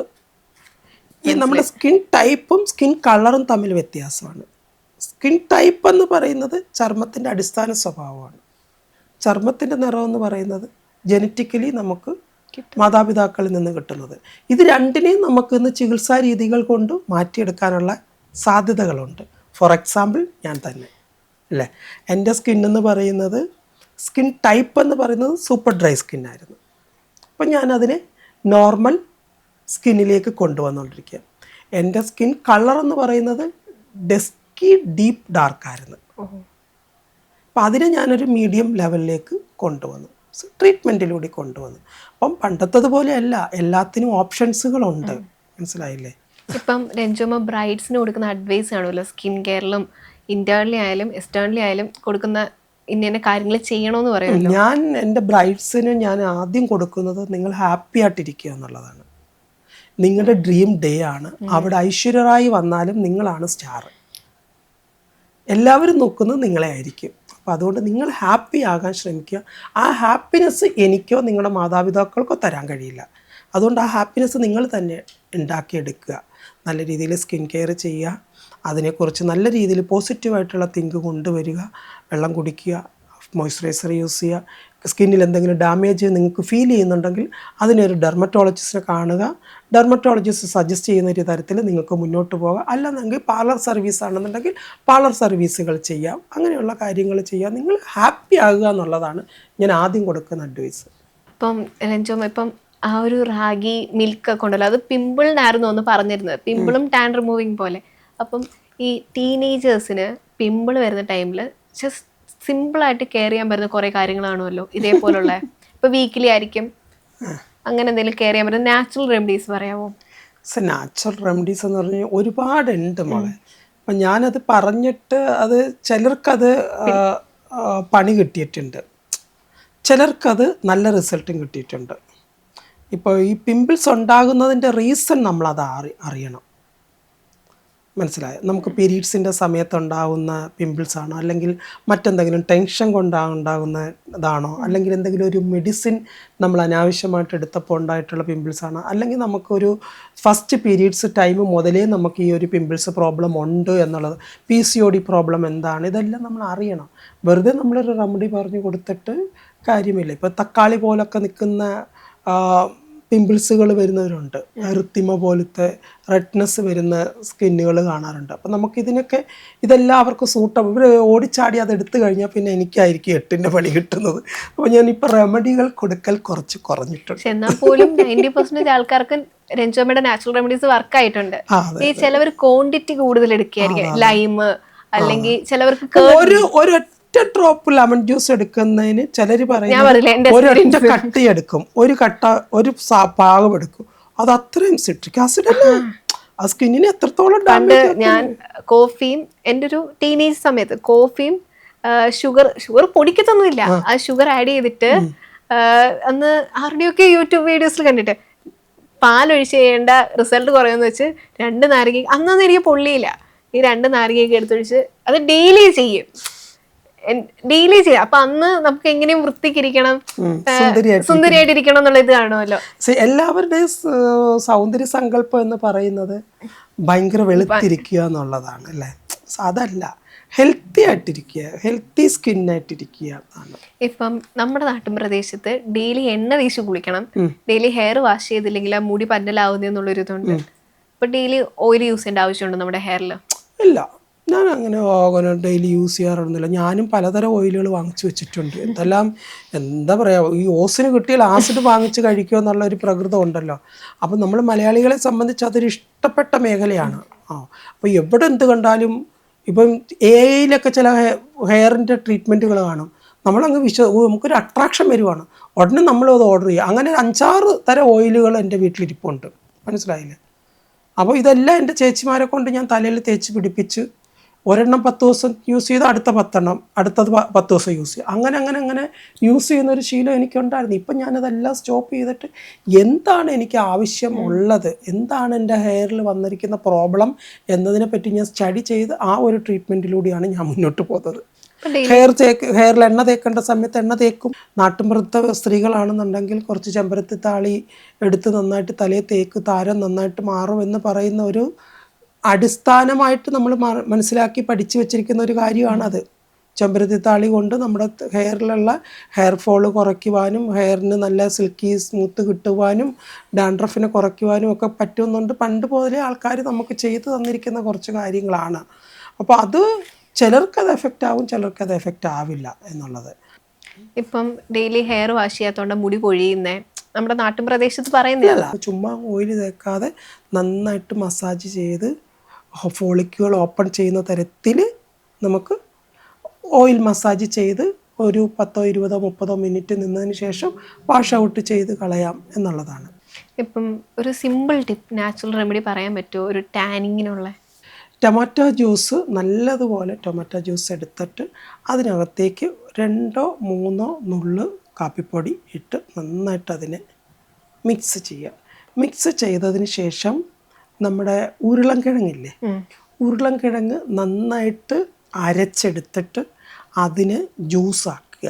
തുണിയിൽ കെട്ടി പിഴിഞ്ഞ് അത് നന്നായിട്ട് ഈ ജ്യൂസിനകത്തേക്ക്, തക്കാളിയുടെ ജ്യൂസിനകത്തേക്ക്, കാപ്പിപ്പൊടി ഇട്ടിരിക്കുന്ന ജ്യൂസിനകത്തേക്ക് ഇട്ടിട്ടൊരു ക്രീം ഫോമിലാക്കി എടുക്കുക. ക്രീം ഫോം ആകാൻ ബുദ്ധിമുട്ടാണ്. അപ്പോൾ നമ്മൾ എന്താ ചെയ്യുകയെന്ന് വെച്ച് കഴിഞ്ഞാൽ കുറച്ച് കടലമാവ് മിക്സ് ചെയ്ത് ക്രീം ഫോമിലാക്കും. എന്നിട്ട് അതിന് ഫ്രിഡ്ജിൽ വെച്ച് തണുപ്പിച്ചിട്ട് ഫേസിൽ വെച്ചിട്ട് സോഫ്റ്റ് മസാജ് കൊടുത്ത് ഒരു 20 മിനിറ്റ് കഴിഞ്ഞിട്ട് ഒരു വാം വാട്ടറിൽ വാഷ് ചെയ്ത് കളഞ്ഞാൽ നല്ലതാണ്, ടാൻ റിമൂവ് ആവും. അത് ഇപ്പം നമ്മൾ പുറത്തൊക്കെ പോയിട്ട് വരുമ്പോൾ സ്കിന്ന് നല്ല ടാൻ ആവും. അത് നമുക്ക് ശരിക്കും പറഞ്ഞു കഴിഞ്ഞാൽ ഒരു ഫേസ് വാഷിൽ അതങ്ങ് പോകും. ചിലർക്ക് ആ ടാൻ അങ്ങനെ തന്നെ നിൽക്കും. അപ്പോൾ അങ്ങനെയുള്ളിടത്ത് നമുക്ക് വെള്ളരിക്ക മിക്സിയിൽ അടിച്ച് വെച്ചിട്ട് അതിനകത്ത് തൈര് വിട്ടിട്ട് അത് നമുക്ക് ഡെയിലി വരുമ്പോൾ ഒരു ഫേസ് വാഷ് പോലെ യൂസ് ചെയ്യുന്നത് നല്ലതാണ്. ഇപ്പം ആൻറ്റി ഏജിങ്ങിന് ഇപ്പോൾ ഉള്ള എല്ലാവരും റെറ്റിനോളും കാര്യങ്ങളൊക്കെ യൂസ് ചെയ്യുന്നു. ഇപ്പം ആൻറ്റി ഏജിങ്ങിന് എന്താണ് കെയർ ചെയ്യാൻ, ഒരു സിമ്പിളായിട്ട് കെയർ ചെയ്യാൻ പറ്റും? ഈ റെറ്റിനോൾ നമ്മുടെ സ്കിന്നിൽ എല്ലാ ദിവസവും യൂസ് ചെയ്യാൻ പാടില്ല. ഈ റെറ്റിനോൾ നമ്മുടെ സ്കിന്നിനെ അക്സെപ്റ്റ് ചെയ്യണം, മനസ്സിലായോ? ഇന്ന് റെറ്റിനോൾ യൂസ് ചെയ്ത് നാളെ ഹൈലറോണിക് ആസിഡ് യൂസ് ചെയ്യണം, മനസ്സിലായോ? അപ്പോൾ റെറ്റിനോൾ യൂസ് ചെയ്ത് സ്കിന്നിനുണ്ടാകുന്ന ഒരു ഡ്രൈനെസ് ഉണ്ടെന്നുണ്ടെങ്കിൽ ഹൈലറോണിക് ആസിഡ് അതിനെ സപ്പോർട്ട് ചെയ്യും. ഹൈലറോണിക് ആസിഡിൻ്റെ ഗുണം എന്താണെന്ന് വെച്ച് കഴിഞ്ഞാൽ നമ്മുടെ ചർമ്മങ്ങളുടെ ഉള്ളറകളിലേക്ക് കടന്നു ചെന്ന് 1000 മടങ്ങ് ജലാംശത്തെ പിടിച്ചു നിർത്താൻ സഹായിക്കും. അത് ഒറ്റ സമയം യൂസ് ചെയ്യുന്നത് കൊണ്ടല്ല, പല സമയം യൂസ് ചെയ്യുന്നത് കൊണ്ടാണ്. അപ്പോൾ പ്യുവർ ഹൈലറോണിക് ആസിഡ്. അപ്പം നമുക്ക് നാച്ചുറലി ഹൈലറോണിക് ആസിഡിനെ നമുക്ക് ബോഡിയിലേക്ക് അബ്സോർബ് ചെയ്യാൻ പറ്റും നമുക്ക് ഫുഡിലൂടെ. വെണ്ടക്ക നല്ലൊരു ഹൈലറോണിക് ആസിഡ് പ്രൊഡക്ഷൻ നടത്തുന്ന ഒരു വെജിറ്റബിളാണ്. ഡെയിലി വെണ്ടക്ക ജ്യൂസ് കുടിക്കുക, വെണ്ടക്കയുടെ തോരൻ കഴിക്കുക, അല്ലെങ്കിൽ വെണ്ടക്ക ഫുഡിൽ ഉൾപ്പെടുത്തുക ചെയ്യുമ്പോൾ നമുക്ക് നമ്മുടെ സ്കിന്നിന് കൂടുതൽ ഗ്ലോ ആവുന്നതുണ്ട്. പക്ഷേ എല്ലാവർക്കും വേണ്ടുന്നത് വിതിൻ സെക്കൻഡിൽ റിസൾട്ട് വേണം. ആർക്കും ക്ഷമയോടെ കാത്തിരിക്കാൻ പറ്റുന്നില്ല. എല്ലാവർക്കും ഇപ്പം ഞാനിപ്പോൾ ഉപയോഗിച്ചുകൊണ്ടിരിക്കുന്ന ഒരു പ്രോഡക്റ്റ്, സത്യം പറഞ്ഞാൽ എൻ്റെ ജീവിതത്തിൽ ഞാൻ എൻ്റെ ഒരു സ്കിൻ കെയർ തുടങ്ങിയിട്ട് ഒരുപാട് പ്രോഡക്റ്റുകൾ ഞാൻ യൂസ് ചെയ്തിട്ടുണ്ട്. ഒരുപാട് വിലപിടിപ്പുള്ള പ്രോഡക്റ്റുകൾ യൂസ് ചെയ്തിട്ടുണ്ട്. 16,000 രൂപയുടെ ഫേസ് വാഷ് വരെ ഞാൻ യൂസ് ചെയ്തിട്ടുണ്ട് ഫേസ് ക്ലിയർ ആക്കാൻ വേണ്ടി. 16,000 രൂപ പറഞ്ഞാൽ വിശ്വസിക്കത്തില്ല. ഞാനും വാങ്ങിച്ചിട്ടുണ്ട്, ഒരു ആർട്ടിസ്റ്റും വാങ്ങിച്ചിട്ടുണ്ട് ആ സോപ്പ്. ആർട്ടിസ്റ്റിൻ്റെ പേര് ഞാൻ പറയില്ല, അവളെന്നെ തല്ലിക്കൊല്ലും. അപ്പം ഞങ്ങളത് മേടിച്ചിട്ടുണ്ട്, പക്ഷെ ഒരു ഗുണവുമില്ല. ഇപ്പം ഞാൻ ഒരു ക്വസ്റ്റ്യൻ ചോദിക്കാൻ പോവാ, രഞ്ജുമ്മയ്ക്ക് അത് ഉത്തരം പറയാൻ പറ്റില്ലെങ്കിൽ രഞ്ജുമ്മ അത് പറയണം. ആരുടെയെങ്കിലും വേർപാടുകൾ രഞ്ജുമ്മയെ ഭയങ്കരമായിട്ട് ഡൗൺ ആക്കിയിട്ടുണ്ടോ? ഡൗൺ ആക്കുക എന്നുള്ളതല്ല, രഞ്ജുമ്മയ്ക്ക് കുറച്ചു നേരം എന്താ ചെയ്യണ്ടേ എന്നുള്ളൊരു ഇത് മനസ്സിലാവാതെ നിന്നിട്ടുണ്ട്. എനിക്കത് ഇന്നും 1-2 മരണങ്ങൾ എന്നെ അങ്ങനെ നിശ്ചലയാക്കിയിട്ടുണ്ട്. ഒന്ന് എൻ്റെ ചേച്ചിയുടെ, കാരണം ഞാൻ എൻ്റെ ചേച്ചിയെയാണ് സ്ത്രീയായിട്ട് കണ്ട് സങ്കല്പിച്ച് പോകുന്നത്. എൻ്റെ ചേച്ചി ഫസ്റ്റ് പീരീഡ് ആവുന്ന സമയത്ത് അന്ന് ആൺകുട്ടികളെ ഒന്നും ആ മുറിയിലേക്ക് കയറ്റി വിടത്തില്ലല്ലോ. എൻ്റെ നാട്ടിൻപുറം എന്ന് പറഞ്ഞാൽ അങ്ങനെയുള്ളൊരു നാട്ടിൻപുറമാണ്. അപ്പോൾ ആ റൂമിൽ കയറാനും ചേച്ചിക്ക് ഓരോരുത്തർ കൊണ്ടുപോയി കൊടുക്കുന്ന പലഹാരങ്ങൾ കഴിക്കാനും ചേച്ചിയുടെ തെരണ്ടുള്ളി നടത്തുമ്പോൾ എൻ്റെയും തെരണ്ടുള്ളി നടത്തുമെന്ന് പറഞ്ഞ് നിന്ന ഒരാളാണ് ഞാൻ. അപ്പോൾ അത്രയും ചേച്ചിയും ഞാനും തമ്മിൽ ബോണ്ടായിരുന്നു. കാരണം ചേച്ചിക്ക് അപസ്മാരത്തിൻ്റെ അസുഖം ഉണ്ടായിരുന്നു. അപ്പോൾ ചേച്ചിയെ കൂടുതൽ പ്രൊട്ടക്റ്റ് ചെയ്തിരുന്നത് ഞാനാണ്. ജീവിതത്തിൻ്റെ ഒരു കാലഘട്ടം വന്നപ്പം ചേച്ചി ഞാനും തമ്മിൽ ഒത്തിരി അകന്ന് മീൻസ് മാനസികമായിട്ടോ അല്ല, ശാരീരികമായിട്ട് ഞങ്ങൾ ഒത്തിരി അകന്ന്. കാരണം ഞാൻ ഈ എറണാകുളത്തേക്ക് വന്ന് എൻ്റെ ലോകം വേറെയായി, എൻ്റെ ചേച്ചി വേറൊരു ലോകത്ത് കല്യാണം കഴിച്ച് കുട്ടികളുമായിട്ട് ജീവിക്കുന്നു. അപ്പം എൻ്റെ ഈ ഒരു സന്തോഷം നിറഞ്ഞ ഒരു ജീവിത രീതിയിലേക്ക് എനിക്ക് എൻ്റെ ചേച്ചിയെ കൊണ്ടുവരാൻ കഴിഞ്ഞില്ല. അപ്പോൾ ഒരു ദിവസം രാത്രിയിൽ ചേച്ചിക്ക് ഇങ്ങനെ ന്യൂമോണിയ വന്ന് കൂടി 2:30-3 മണിയായപ്പം അമ്മ എഴുന്നേറ്റ്, അപ്പം ഞാൻ ബാത്റൂമിൽ പോകാൻ എഴുന്നേറ്റ്, ഞാനന്ന് കൊല്ലത്തുണ്ട്. അപ്പോൾ വീട്ടിലേക്ക് ബാത്റൂമിൽ പോകാൻ എഴുന്നേറ്റപ്പോൾ അമ്മ ചേച്ചിയുടെ അടുത്തിരിക്കുക, ആശുപത്രി കൊണ്ടുപോകാൻ പോകുന്നു, വണ്ടി ഇറക്കുന്നു കാർ ഷെഡിൽ നിന്ന്. അപ്പോൾ ചേച്ചീനെയും കൊണ്ട് അമ്മ ആശുപത്രിയിലേക്ക് പോകുന്നു. അപ്പോൾ ഞാൻ അന്ന് പകൽ ഞാൻ പറയുന്നു അമ്മയോട്, അമ്മ നമുക്ക് ചേച്ചീനെ നാളെ ഞാൻ പോകുമ്പോൾ നമുക്ക് എറണാകുളത്ത് കൊണ്ടുപോകാം, എറണാകുളത്ത് ആശുപത്രിയിൽ കാണിക്കാം, അപ്പോൾ ചേച്ചി കുറച്ച് നാൾ എൻ്റെ കൂടെ ഉണ്ടാകുമല്ലോ എന്നുള്ളൊരു സന്തോഷവും കൂടി ഉണ്ടായിരുന്നു. പക്ഷെ അന്ന് രാത്രി ചേച്ചിക്ക് അസുഖം കൂടി ഹോസ്പിറ്റലിൽ കൊണ്ടുപോകുന്നു. നടന്ന് വണ്ടിയിൽ കയറിയ ഒരാളാണ് പിറ്റേന്ന് ICUയിലേക്ക് അഡ്മിറ്റ് ആക്കുന്നു. കൂടുതൽ ഒന്നാമത് അപസ്മാരവും ഉണ്ട്, അത് ഹാർട്ടിനെയും കൂടി ബാധിച്ചു, ന്യൂമോണിയ വന്ന്. അപ്പോൾ അങ്ങനെ കൂടുതലായി. ചേച്ചി ഞാനിങ്ങ് എറണാകുളത്തേക്ക് വരുമ്പോൾ പകുതിക്ക് എത്തുമ്പോൾ ഹോസ്പിറ്റലിൽ തന്നെ വിളിക്കുന്ന ചേച്ചിക്ക് കുറച്ച് കൂടുതലാണെന്ന് പറഞ്ഞാൽ വണ്ടി തിരിച്ച് വീണ്ടും ഹോസ്പിറ്റലിൽ പോയി. ചേച്ചിയെ എനിക്ക് കാണാൻ കഴിയുന്നില്ല, ചേച്ചീനെ അങ്ങ് ICUയിലേക്ക് കയറ്റി, ചേച്ചി എനിക്ക് കാണാൻ കഴിയുന്നില്ല. അപ്പം കുഴപ്പമില്ല, ICUയിലാണ്, ഓക്കെ ആണെന്ന് പറഞ്ഞ് ഞാൻ തിരിച്ച് വീണ്ടും എറണാകുളത്തേക്ക് വരുന്നു. പിറ്റേ ദിവസം എനിക്ക് വനിതാ മാഗസിൻ്റെ ഒരു ഫോട്ടോഷൂട്ടുണ്ട്. അപ്പം ഞാനാണ് അതിൻ്റെ മെയിൻ മോഡൽ. ഞാൻ മോഡലായിട്ട് നിൽക്കുന്ന ഒരു ഫോട്ടോ, കമ്മ്യൂണിറ്റി ബേസ്ഡ് ആയിട്ടുള്ള. ഞാനുണ്ട്, ഹണിയുണ്ട്, അനന്യയുണ്ട്, പിന്നെ ഹരിണിയുണ്ട്, സാദിയ ഉണ്ട്, ആതിരയുണ്ട്. അങ്ങനെ കുറച്ച് ഞങ്ങൾ 5-6 പേരുള്ള ഒരു ഫോട്ടോഷൂട്ടായിരുന്നു. അപ്പം ഫോട്ടോഷൂട്ട് കഴിഞ്ഞുകൊണ്ട് ഫോട്ടോഷൂട്ട് കഴിഞ്ഞില്ല, രാവിലെ ഞങ്ങൾ ഫോട്ടോഷൂട്ടിന് ഇറങ്ങുകയാണ് എൻ്റെ വീട്ടിൽ നിന്ന്. ആലുവ വീട്ടിൽ നിന്ന് ഇറങ്ങുമ്പോൾ എനിക്ക് കോള് വന്ന് ചേച്ചി മരിച്ചു എന്ന് പറഞ്ഞിട്ട്. അപ്പം ഞാൻ ഇത്രയും പേരെ കൂടിക്കൊണ്ട് എനിക്ക് പെട്ടെന്ന് എന്താ ചെയ്യേണ്ടതെന്ന് അറിയത്തില്ല. ഞാൻ നിശ്ചലമായിപ്പോൾ ഒരു സെക്കൻഡ്. ഞാൻ ആരോടും ഈ ന്യൂസ് പറഞ്ഞില്ല. കാരണം ഞാൻ അപ്പോൾ ആലോചിച്ചു, ചേച്ചി മരിച്ചു, ചേച്ചിക്ക് ക്രിട്ടിക്കൽ സ്റ്റേജാണ്, ഞാൻ അവിടെ എത്തിയേ പറ്റുള്ളൂ, ചേച്ചിക്ക് ബ്ലഡ് വേണം അല്ലെങ്കിൽ മറ്റെന്തെങ്കിലും കാര്യങ്ങൾ വേണം എന്നുള്ള ഒരു അവസ്ഥയാണെന്നുണ്ടെങ്കിൽ ഞാൻ എൻ്റെ പ്രസൻസ് അവിടെ ഉണ്ടായേ പറ്റുള്ളൂ എന്ന് എനിക്കറിയാം. പക്ഷെ ചേച്ചി മരിച്ചു. ഞാൻ എന്ത് ചെയ്യും? ഞാൻ ആരെയും ഇത് അറിയിക്കാതെ ഞാൻ ഈ മോഡൽ ഷൂട്ടിൽ നിന്നു, മേക്കപ്പ് ചെയ്ത് ഞാൻ ആ മോഡൽ ഷൂട്ടിൽ പോസ് ചെയ്ത് നിന്നു.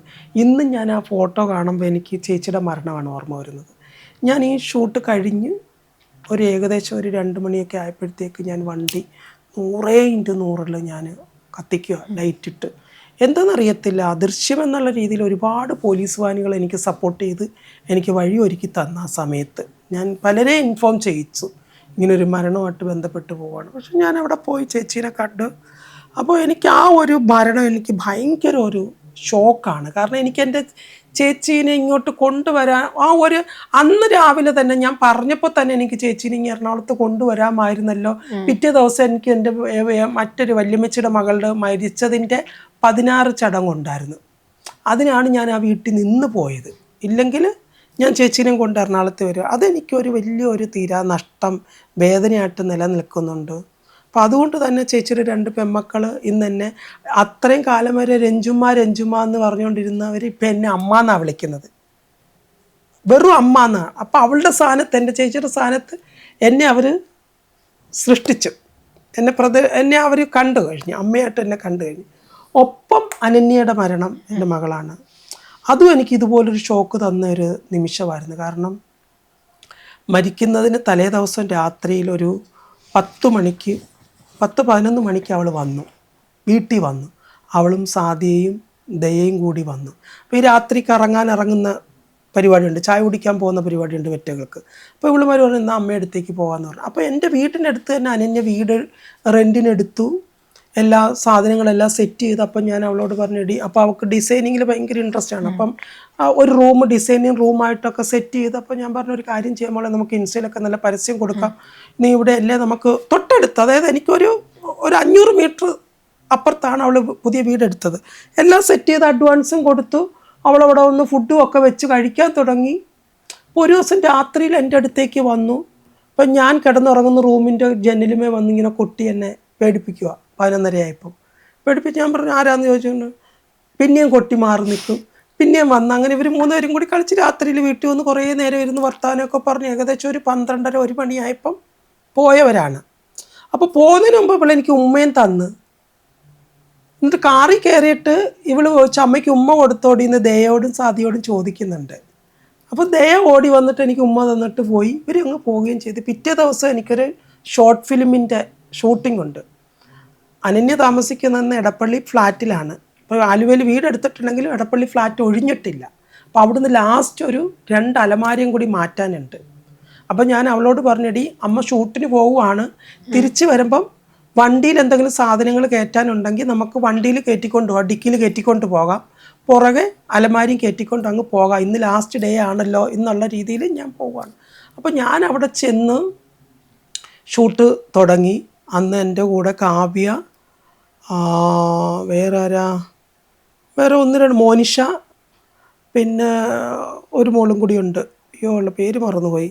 ഞങ്ങൾ 4 പേരും കൂടി അതിനകത്ത് അഭിനയിക്കുവാണ് ഒരു ഷോർട്ട് ഫിലിം. അതിലൊരു എന്താ പറയുക, ഒരു കൊച്ചു കുട്ടീനെ കാരണവർ റേപ്പ് ചെയ്ത അഹം എന്ന് പറഞ്ഞിട്ടൊരു ഷോർട്ട് ഫിലിമാണ്. ആ റേപ്പ് ചെയ്ത ആളെ ഞാൻ കൊല്ലുന്ന ഒരു കഥാപാത്രമായിട്ടാണ് ഞാൻ. അപ്പം ഞാൻ ഈ വേഷമെല്ലാം കഴിഞ്ഞ് ലാസ്റ്റ് ഞാൻ ഇയാളെ കൊല്ലുന്ന വേഷം എന്ന് പറയുന്നത് ഭദ്രകാളിയായിട്ടാണ്. കൊടുങ്ങല്ലൂർ അമ്മയെ പോലെ എന്നെ മേക്കപ്പ് ചെയ്ത്. മുരുകൻ എൻ്റെ പഴയ അസിസ്റ്റൻ്റ് ആയിരുന്നു. മുരുകൻ നല്ല മേക്കപ്പ് ആർട്ടിസ്റ്റാണ്, ക്ലാസിക്കൽ ഡാൻസൊക്കെ അസലായിട്ട് മേക്കപ്പ് ചെയ്യും. അപ്പോൾ മുരുകൻ വന്ന് എനിക്ക് ഭദ്രകാളിയെപ്പോലെ മേക്കപ്പൊക്കെ ചെയ്ത് മുടിയൊക്കെ നീട്ടി കറുത്ത സാരിയൊക്കെ ഉടുത്തിട്ട് ഞാൻ വാളുമായിട്ട് ഓടിച്ചിട്ട് ഇയാളെ വെട്ടിക്കൊല്ലുന്നതാണ് ഇതിൻ്റെ ക്ലൈമാക്സ് സീൻ. അപ്പോൾ ഇത് ഷൂട്ട് കഴിഞ്ഞ് ഞാൻ ഈ മേക്കപ്പ് പോലും കളയാതെ ഞാനും സൂര്യയും വന്നിട്ടുണ്ട്. അന്ന് സൂര്യ അവിടെ ഉണ്ട്, ലൊക്കേഷൻ സൂര്യ ഉണ്ട്. അപ്പം ഞാനും സൂര്യയും കൂടി തിരിച്ച് വണ്ടിയിൽ, കാവ്യയുണ്ട്, എല്ലാവരും ഉണ്ട്. ഞങ്ങളിങ്ങനെ തിരിച്ച് വണ്ടിയിൽ എടപ്പള്ളി എത്തിയപ്പോൾ എടപ്പള്ളി എത്തി. ഇപ്പോൾ ഞാൻ പറഞ്ഞു അനന്യയ്ക്ക് ഇങ്ങനെ സാധനങ്ങൾ കൊണ്ടുപോകണമായിരുന്നു, അവൾ എന്നെ ഇതുവരെയും വിളിച്ചില്ലല്ലോ എന്ന് പറഞ്ഞ്. ശരിക്കും ഉള്ള ഫ്ലാറ്റ് കഴിഞ്ഞൊരു 300-500 മീറ്റർ കഴിഞ്ഞപ്പോഴാണ് എന്നെ നതാശ വിളിക്കുന്നു. അമ്മ ഇങ്ങനെ അനന്യ ചേച്ചി തൂങ്ങിയെന്ന് കേൾക്കുന്നു. അപ്പോൾ എൻ്റെ മനസ്സിലെന്താണ്, ചെല്ലുക, ചെകിട് നോക്കി ഒന്ന് കൊടുക്കുക, തോന്നിയാസം കാണിച്ച് എന്തിനടിയും ചോദിച്ചോ, ഇതാണ് എൻ്റെ മനസ്സിൽ. തൂങ്ങിയെന്നല്ല പറയുന്നത്. അപ്പം ഞാൻ ഉടനെ തന്നെ വണ്ടിയിലിരുന്ന് ടിഷ്യൂ എടുത്ത് മുഖത്തെ മേക്കപ്പ് എല്ലാം അയച്ച് അതേ സാരിയിൽ തന്നെ ഞാനും സൂര്യയും കൂടി ഓടി ഫ്ലാറ്റിൽ വരുമ്പം ഇവളുടെ ബോയ് ഫ്രണ്ട് സെറ്റിമേൽ ഇങ്ങനെ ഇരിക്കുവാണ്, ഇങ്ങനെ തലയും കുമ്പിട്ടിരിക്കും. ഞാൻ എന്നാ പറ്റി മോനെ എന്ന് പറഞ്ഞുകൊണ്ട് ഓടിച്ചെന്ന് റൂമിൽ നോക്കുമ്പോൾ ഇവൾ തൂങ്ങി നിൽക്കുവാണ്. ആ ഒരു ഷോക്കെന്ന് പറഞ്ഞു കഴിഞ്ഞാൽ ഒരിക്കലും അത് എന്താ പറയുക, ഞാൻ എൻ്റെ ജീവിതത്തിൽ എനിക്ക് ദൈവം എനിക്കൊരു വരം തരാമെന്ന് പറഞ്ഞു കഴിഞ്ഞാൽ ഞാൻ എൻ്റെ ചേച്ചീനെ തിരിച്ചു തരാൻ പറയില്ല, ഞാൻ അനന്യനെ തിരിച്ചു തരാൻ പറയും. കാരണം അവൾക്ക് ഒരുപാട് ഡ്രീമുകളുണ്ടായിരുന്നു, ഒരുപാട് ആഗ്രഹങ്ങളുണ്ടായിരുന്നു. അത്രയും ഒരു എന്താ പറയുക, ഒരു സ്ട്രോങ് പേഴ്സൺ ആയിരുന്നു. അതിനുള്ള ഒരു സാഹചര്യം എങ്ങനെ സംഭവിച്ചു എന്നുള്ളതിന് അത് ഇപ്പോഴും, ഇപ്പോൾ കഴിഞ്ഞ ദിവസം അവളുടെ മരണത്തിൻ്റെ 5ാം വാർഷികമായിരുന്നു. ചേട്ടൻ എപ്പോഴും, അനന്യയുടെ അച്ഛൻ എപ്പോഴും വീട്ടിൽ വരും, എൻ്റെ വീട്ടിൽ എപ്പോഴും വരും, എൻ്റെ കൂടെ വീട്ടിൽ നിൽക്കും, 4-5 ദിവസമൊക്കെ നിൽക്കും, ഒരുപാട് മീനും ഒക്കെ ആയിട്ട് നിൽക്കും, വീട്ടിലെല്ലാ കാര്യങ്ങളും നോക്കും. ഞാൻ എപ്പോഴും വഴക്ക് പറയും, ഇനി എന്തിനാ പണിക്ക് പോകുന്നത്, വണ്ടിയിൽ പോകുന്ന ആളാണ്. ഇപ്പം ചേട്ടൻ വയ്യല്ല, പോകണ്ട, ഇനിയിപ്പം വീട്ടിൽ നിൽക്കൂ, നമ്മുടെ വീട്ടിൽ തന്നെ നിൽക്കൂ എന്ന് പറയും. എന്നാലും ഞാൻ വരും എന്ന് പറഞ്ഞു. എന്നാലും മാസത്തിലൊരു 3-4 ദിവസം നമ്മുടെ വീട്ടിൽ വന്ന് നിൽക്കും. അതും എനിക്കൊരു ഷോക്കാണ്. ഈ 2 മരണങ്ങൾ എൻ്റെ ലൈഫിൽ ഇങ്ങനെ അപ്പുറം ഇപ്പുറം ഇങ്ങനെ നിൽക്കുന്നുണ്ട്. ഞാനത് കണ്ടിട്ടുണ്ട്. സർജറിയുടെ എന്തോ ഇതുകൊണ്ടാണ്, സർജറി ആയിട്ടുള്ള ഇതാണ്. നമ്മളെപ്പോഴും സർജറി, ഞാൻ പറഞ്ഞതുപോലെ ആ ഒരു കോംപ്ലിക്കേഷനെ വെറും നിസ്സാരവൽക്കരിച്ച് കാണരുത്. ഞാൻ പോലും എൻ്റെ സർജറി അത്രയും കോംപ്ലിക്കേറ്റഡ് ആണെന്ന് ഇപ്പോഴാണ് ഞാൻ അതിനെപ്പറ്റി റീതിങ്കിങ് ചെയ്യുന്നത്. എനിവേ, രഞ്ജുമ്മ ലൈഫിൽ എപ്പോഴെങ്കിലും മാനിഫെസ്റ്റ് ചെയ്ത കാര്യം അതേപോലെ നടന്നു എന്ന് തോന്നിയിട്ടുണ്ടോ? മാനിഫെസ്റ്റ് ചെയ്തിട്ടുള്ള കാര്യം എന്നല്ല, ഞാൻ ഇപ്പോൾ ദുബായിലൊക്കെ പോകുന്ന സമയത്ത് ചിലപ്പോൾ കാറിലൊക്കെ പോകുമ്പോൾ ചില വില്ലാസുകൾ ഞാൻ കാണാറുണ്ട്. അപ്പം ഞാൻ ആലോചിക്കും, ഇതിനകത്തൊക്കെ ആൾക്കാർ താമസിക്കുന്നുണ്ടല്ലേ, ഓ മൈ ഗോഡ്, ദുബായിൽ വില്ല, നമ്മുടെ നാട്ടിൽ പോലെ സ്വന്തമായിട്ടുള്ള ഒരു വീടിനകത്ത്, ഗ്രൗണ്ടിനകത്തൊരു വീട് എന്നുള്ള രീതിയിലൊക്കെ ജീവിക്കുന്നുണ്ട്. ഒക്കെ ഭയങ്കര ഇതാണ്. നമ്മൾ സാധാരണ ഫ്ലാറ്റ് എന്നൊക്കെയുള്ളതാണ്. അപ്പോൾ അങ്ങനെ ഞാൻ കണ്ടിട്ട് ഞാൻ ഈ നാട്ടിൽ ജീവിക്കും, എനിക്ക് ഈ നാട്ടിൽ ജീവിക്കണം എന്നൊക്കെ ഞാനിങ്ങനെ വിചാരിച്ചിട്ടുണ്ട്. ടച്ച് വിട്ട് ദൈവത്തിൻ്റെ എന്തോ ഒരു ശക്തി അല്ലെങ്കിൽ ഒരു അനുഗ്രഹം കൊണ്ട് എനിക്കിന്ന് അവിടെ സ്വന്തമായിട്ട് ജീവിക്കാൻ കഴിയുന്ന ഒരു സാഹചര്യം ഉണ്ടായിട്ടുണ്ടല്ലോ. മാനിഫെസ്റ്റേഷൻ ആണോ എന്ന് ചോദിച്ചു കഴിഞ്ഞാൽ ഒരിക്കലും ഞാൻ അങ്ങനെ ഭയങ്കര മാനിഫെസ്റ്റേഷൻ ചെയ്തിട്ടില്ല. ബട്ട് ഞാൻ ആഗ്രഹിച്ചിട്ടുണ്ട്, അങ്ങനെ ആയിരുന്നുവെങ്കിൽ ഞാൻ ആഗ്രഹിച്ചിട്ടുണ്ട്. ഇപ്പം രഞ്ജമ്മയ്ക്ക് ഇനി ഒരു ഫാമിലി ലൈഫ് അല്ലെങ്കിൽ ഒരു ബേബി വേണം, സ്വന്തമായിട്ടൊരു ബേബി വേണമെന്ന് എപ്പോഴെങ്കിലും തോന്നിയിട്ടുണ്ടോ? എനിക്ക് അങ്ങനെ എന്താ പറയുക, എനിക്ക് അങ്ങനെ ഭയങ്കര ആഗ്രഹമായിരുന്നു, പ്രസവിക്കാൻ ഭയങ്കര ആഗ്രഹമായിരുന്നു. അപ്പോൾ എന്താ പറയുക, ഒരുപക്ഷെ എൻ്റെ സർജറി ചെയ്യുന്ന സമയത്ത് പോലും ഞാൻ അങ്ങനെയൊക്കെ സംഭവിക്കുമെന്നൊക്കെ ഞാൻ ആഗ്രഹിച്ചു. ചിലപ്പോൾ അതിനൊക്കെ സാധ്യത ഉള്ള ഒരു സർജറി ആണോ ഇത്ര റിസ്കി ആയിട്ടുള്ളതെന്നുള്ള രീതിയിൽ ഞാൻ അതിന് വില്ലിങ് ആവുന്നത് പോലും അതൊക്കെ തന്നെ ആയിരുന്നു. പക്ഷെ പോകെ പോകെ പോകെ എനിക്ക് മനസ്സിലായി എനിക്കൊരു അമ്മയാകാൻ പറ്റില്ല എന്നുള്ളത് അതിനെ ഞാൻ റിയലൈസ് ചെയ്ത്. ഇനി അഥവാ അങ്ങനെ ആകണമെന്നുണ്ടെന്നുണ്ടെങ്കിൽ ശാസ്ത്രലോകം അത്രത്തോളം പുരോഗമിക്കണം. ഞാൻ ആ വഴികളിലൂടെയൊക്കെ പോയി കേട്ടോ, ഒരു അന്വേഷണമൊക്കെ ഞാൻ നടത്തി, പക്ഷേ സാധ്യമല്ല. പക്ഷേ എന്ത് തന്നെയാണെന്നുണ്ടെങ്കിലും കുട്ടികളെ കാണുമ്പോൾ അറിയാണ്ട് എൻ്റെ ഉള്ളിലെ അമ്മ ഉണരും. ഇപ്പോൾ ഫ്ലൈറ്റിലൊക്കെ യാത്ര ചെയ്യുമ്പോൾ ചില കുട്ടികൾ കരയുവാണെന്നുണ്ടെങ്കിൽ ഞാൻ ഇങ്ങനെ പറഞ്ഞിട്ട് അവരെ ശ്രദ്ധ ആകർഷിച്ചിട്ട് പെട്ടെന്ന് ഞാൻ എടുത്തോട്ടെ എന്ന് ചോദിച്ചിട്ട് ഞാൻ അവരെ ടേക്ക് കെയർ ചെയ്യും. എവിടെയാണെങ്കിലും ഇപ്പോൾ സലൂണിൽ വരുന്ന ചില കുട്ടികളെ പിന്നീട് അമ്മമാർ സർവീസ് ചെയ്ത് കഴിയുന്നതിന് ഉള്ളിൽ ഞങ്ങളിവിടെ നല്ല കൂട്ടുകാരായിട്ടുണ്ടാകും. പിന്നെ എടി പൊടി വിളിയായിരിക്കും. അപ്പം അമ്മയാകുക എന്നുള്ളതൊരു ആഗ്രഹം എന്നതിനേക്കാൾ ഉപരി വലിയൊരു ഡ്രീമാണ്. അതിലേക്ക് എത്തുക എന്നുള്ളതൊരു വലിയ ഡിഫിക്കൽട്ടായിട്ടുള്ളൊരു ജേണിയാണ്. അറ്റ് ദ സെയിം ടൈമിൽ ഇവിടെ അമ്മമാരായിട്ട് കുട്ടികളെ സംരക്ഷിക്കാൻ കഴിയാതെ കഴുത്ത് ഞെരിച്ച് കൊല്ലുകയും വിഷം കൊടുത്ത് കൊല്ലുകയും പാറയിലെറിഞ്ഞ് കൊല്ലുകയും കടലിലെറിഞ്ഞ് കൊല്ലുകയും കാമുകന്മാരോടൊത്ത് പോകാൻ വേണ്ടിയിട്ട് അവരെ ഉപേക്ഷിച്ച് പോവുകയും ചെയ്യുന്നൊക്കെ അമ്മമാരെ നമ്മൾ കാണാറുണ്ട്. ആ സമയത്തൊക്കെ നമ്മൾ വിചാരിക്കും, ഈശ്വര, ഈ കുഞ്ഞുങ്ങളെ നമുക്ക് തന്നിരുന്നുവെങ്കിൽ പൊന്നുപോലെ വളർത്താമായിരുന്നു, അവരെ നല്ലൊരു ഹ്യൂമൻ ബീനായിട്ട് നമുക്ക് വളർത്താമായിരുന്നു എന്ന് നമ്മൾ പറയുമ്പോൾ ചില സൊസൈറ്റിയിലെ സദാചാരങ്ങൾ വന്നിട്ട് പറയും, നിനക്കൊക്കെ കുട്ടികളെ വളർത്താൻ എങ്ങനെ അറിയാം എന്ന് ചോദിക്കുന്നവരുന്നുണ്ട്. പക്ഷേ അവരെക്കാൾ ഉപരി നല്ല മാന്യമായിട്ട് കുട്ടികളെ വളർത്താനും വളർത്തിയെടുക്കാനും അവരെ സൊസൈറ്റിയുടെ നല്ല ഭാഗമാക്കി മാറ്റുവാനും ഞങ്ങളെക്കൊണ്ട് കഴിയും, 100% കഴിയും. പക്ഷെ അത് തിരിച്ചറിയാതെ പോകുന്നു. എന്നതുകൊണ്ട് തന്നെ ഇവിടുത്തെ അഡോപ്ഷൻ്റെ ഒരു നിയമവ്യവസ്ഥ ഒന്ന് മാറണമെന്ന് ഞാൻ ആഗ്രഹിക്കുന്നുണ്ട്. ട്രാൻസ്ജെൻഡർ കമ്മ്യൂണിറ്റികൾക്ക് കുട്ടികളെ അഡോപ്റ്റ് ചെയ്ത് അവർക്ക് വേണ്ടുന്ന ജീവിത സാഹചര്യങ്ങൾ ഒരുക്കി കൊടുക്കാമെന്നുള്ളത്, അങ്ങനെ ഒരു നിയമം വരണം. താങ്ക് യു രഞ്ജമ്മ ഞങ്ങളുടെ ചാനലിലേക്ക് വന്നതിന്. God bless you. ചിട്ടയായ പാഠ്യപദ്ധതിയിലൂടെ പ്രായോഗിക പരിശീലനത്തിലൂടെ കൊച്ചിയിലെ ചാവറ ഏവിയേഷൻ ഇൻസ്റ്റിറ്റ്യൂട്ടിൽ നിന്ന് വിജയം നിങ്ങൾക്ക് ഉറപ്പാക്കാം.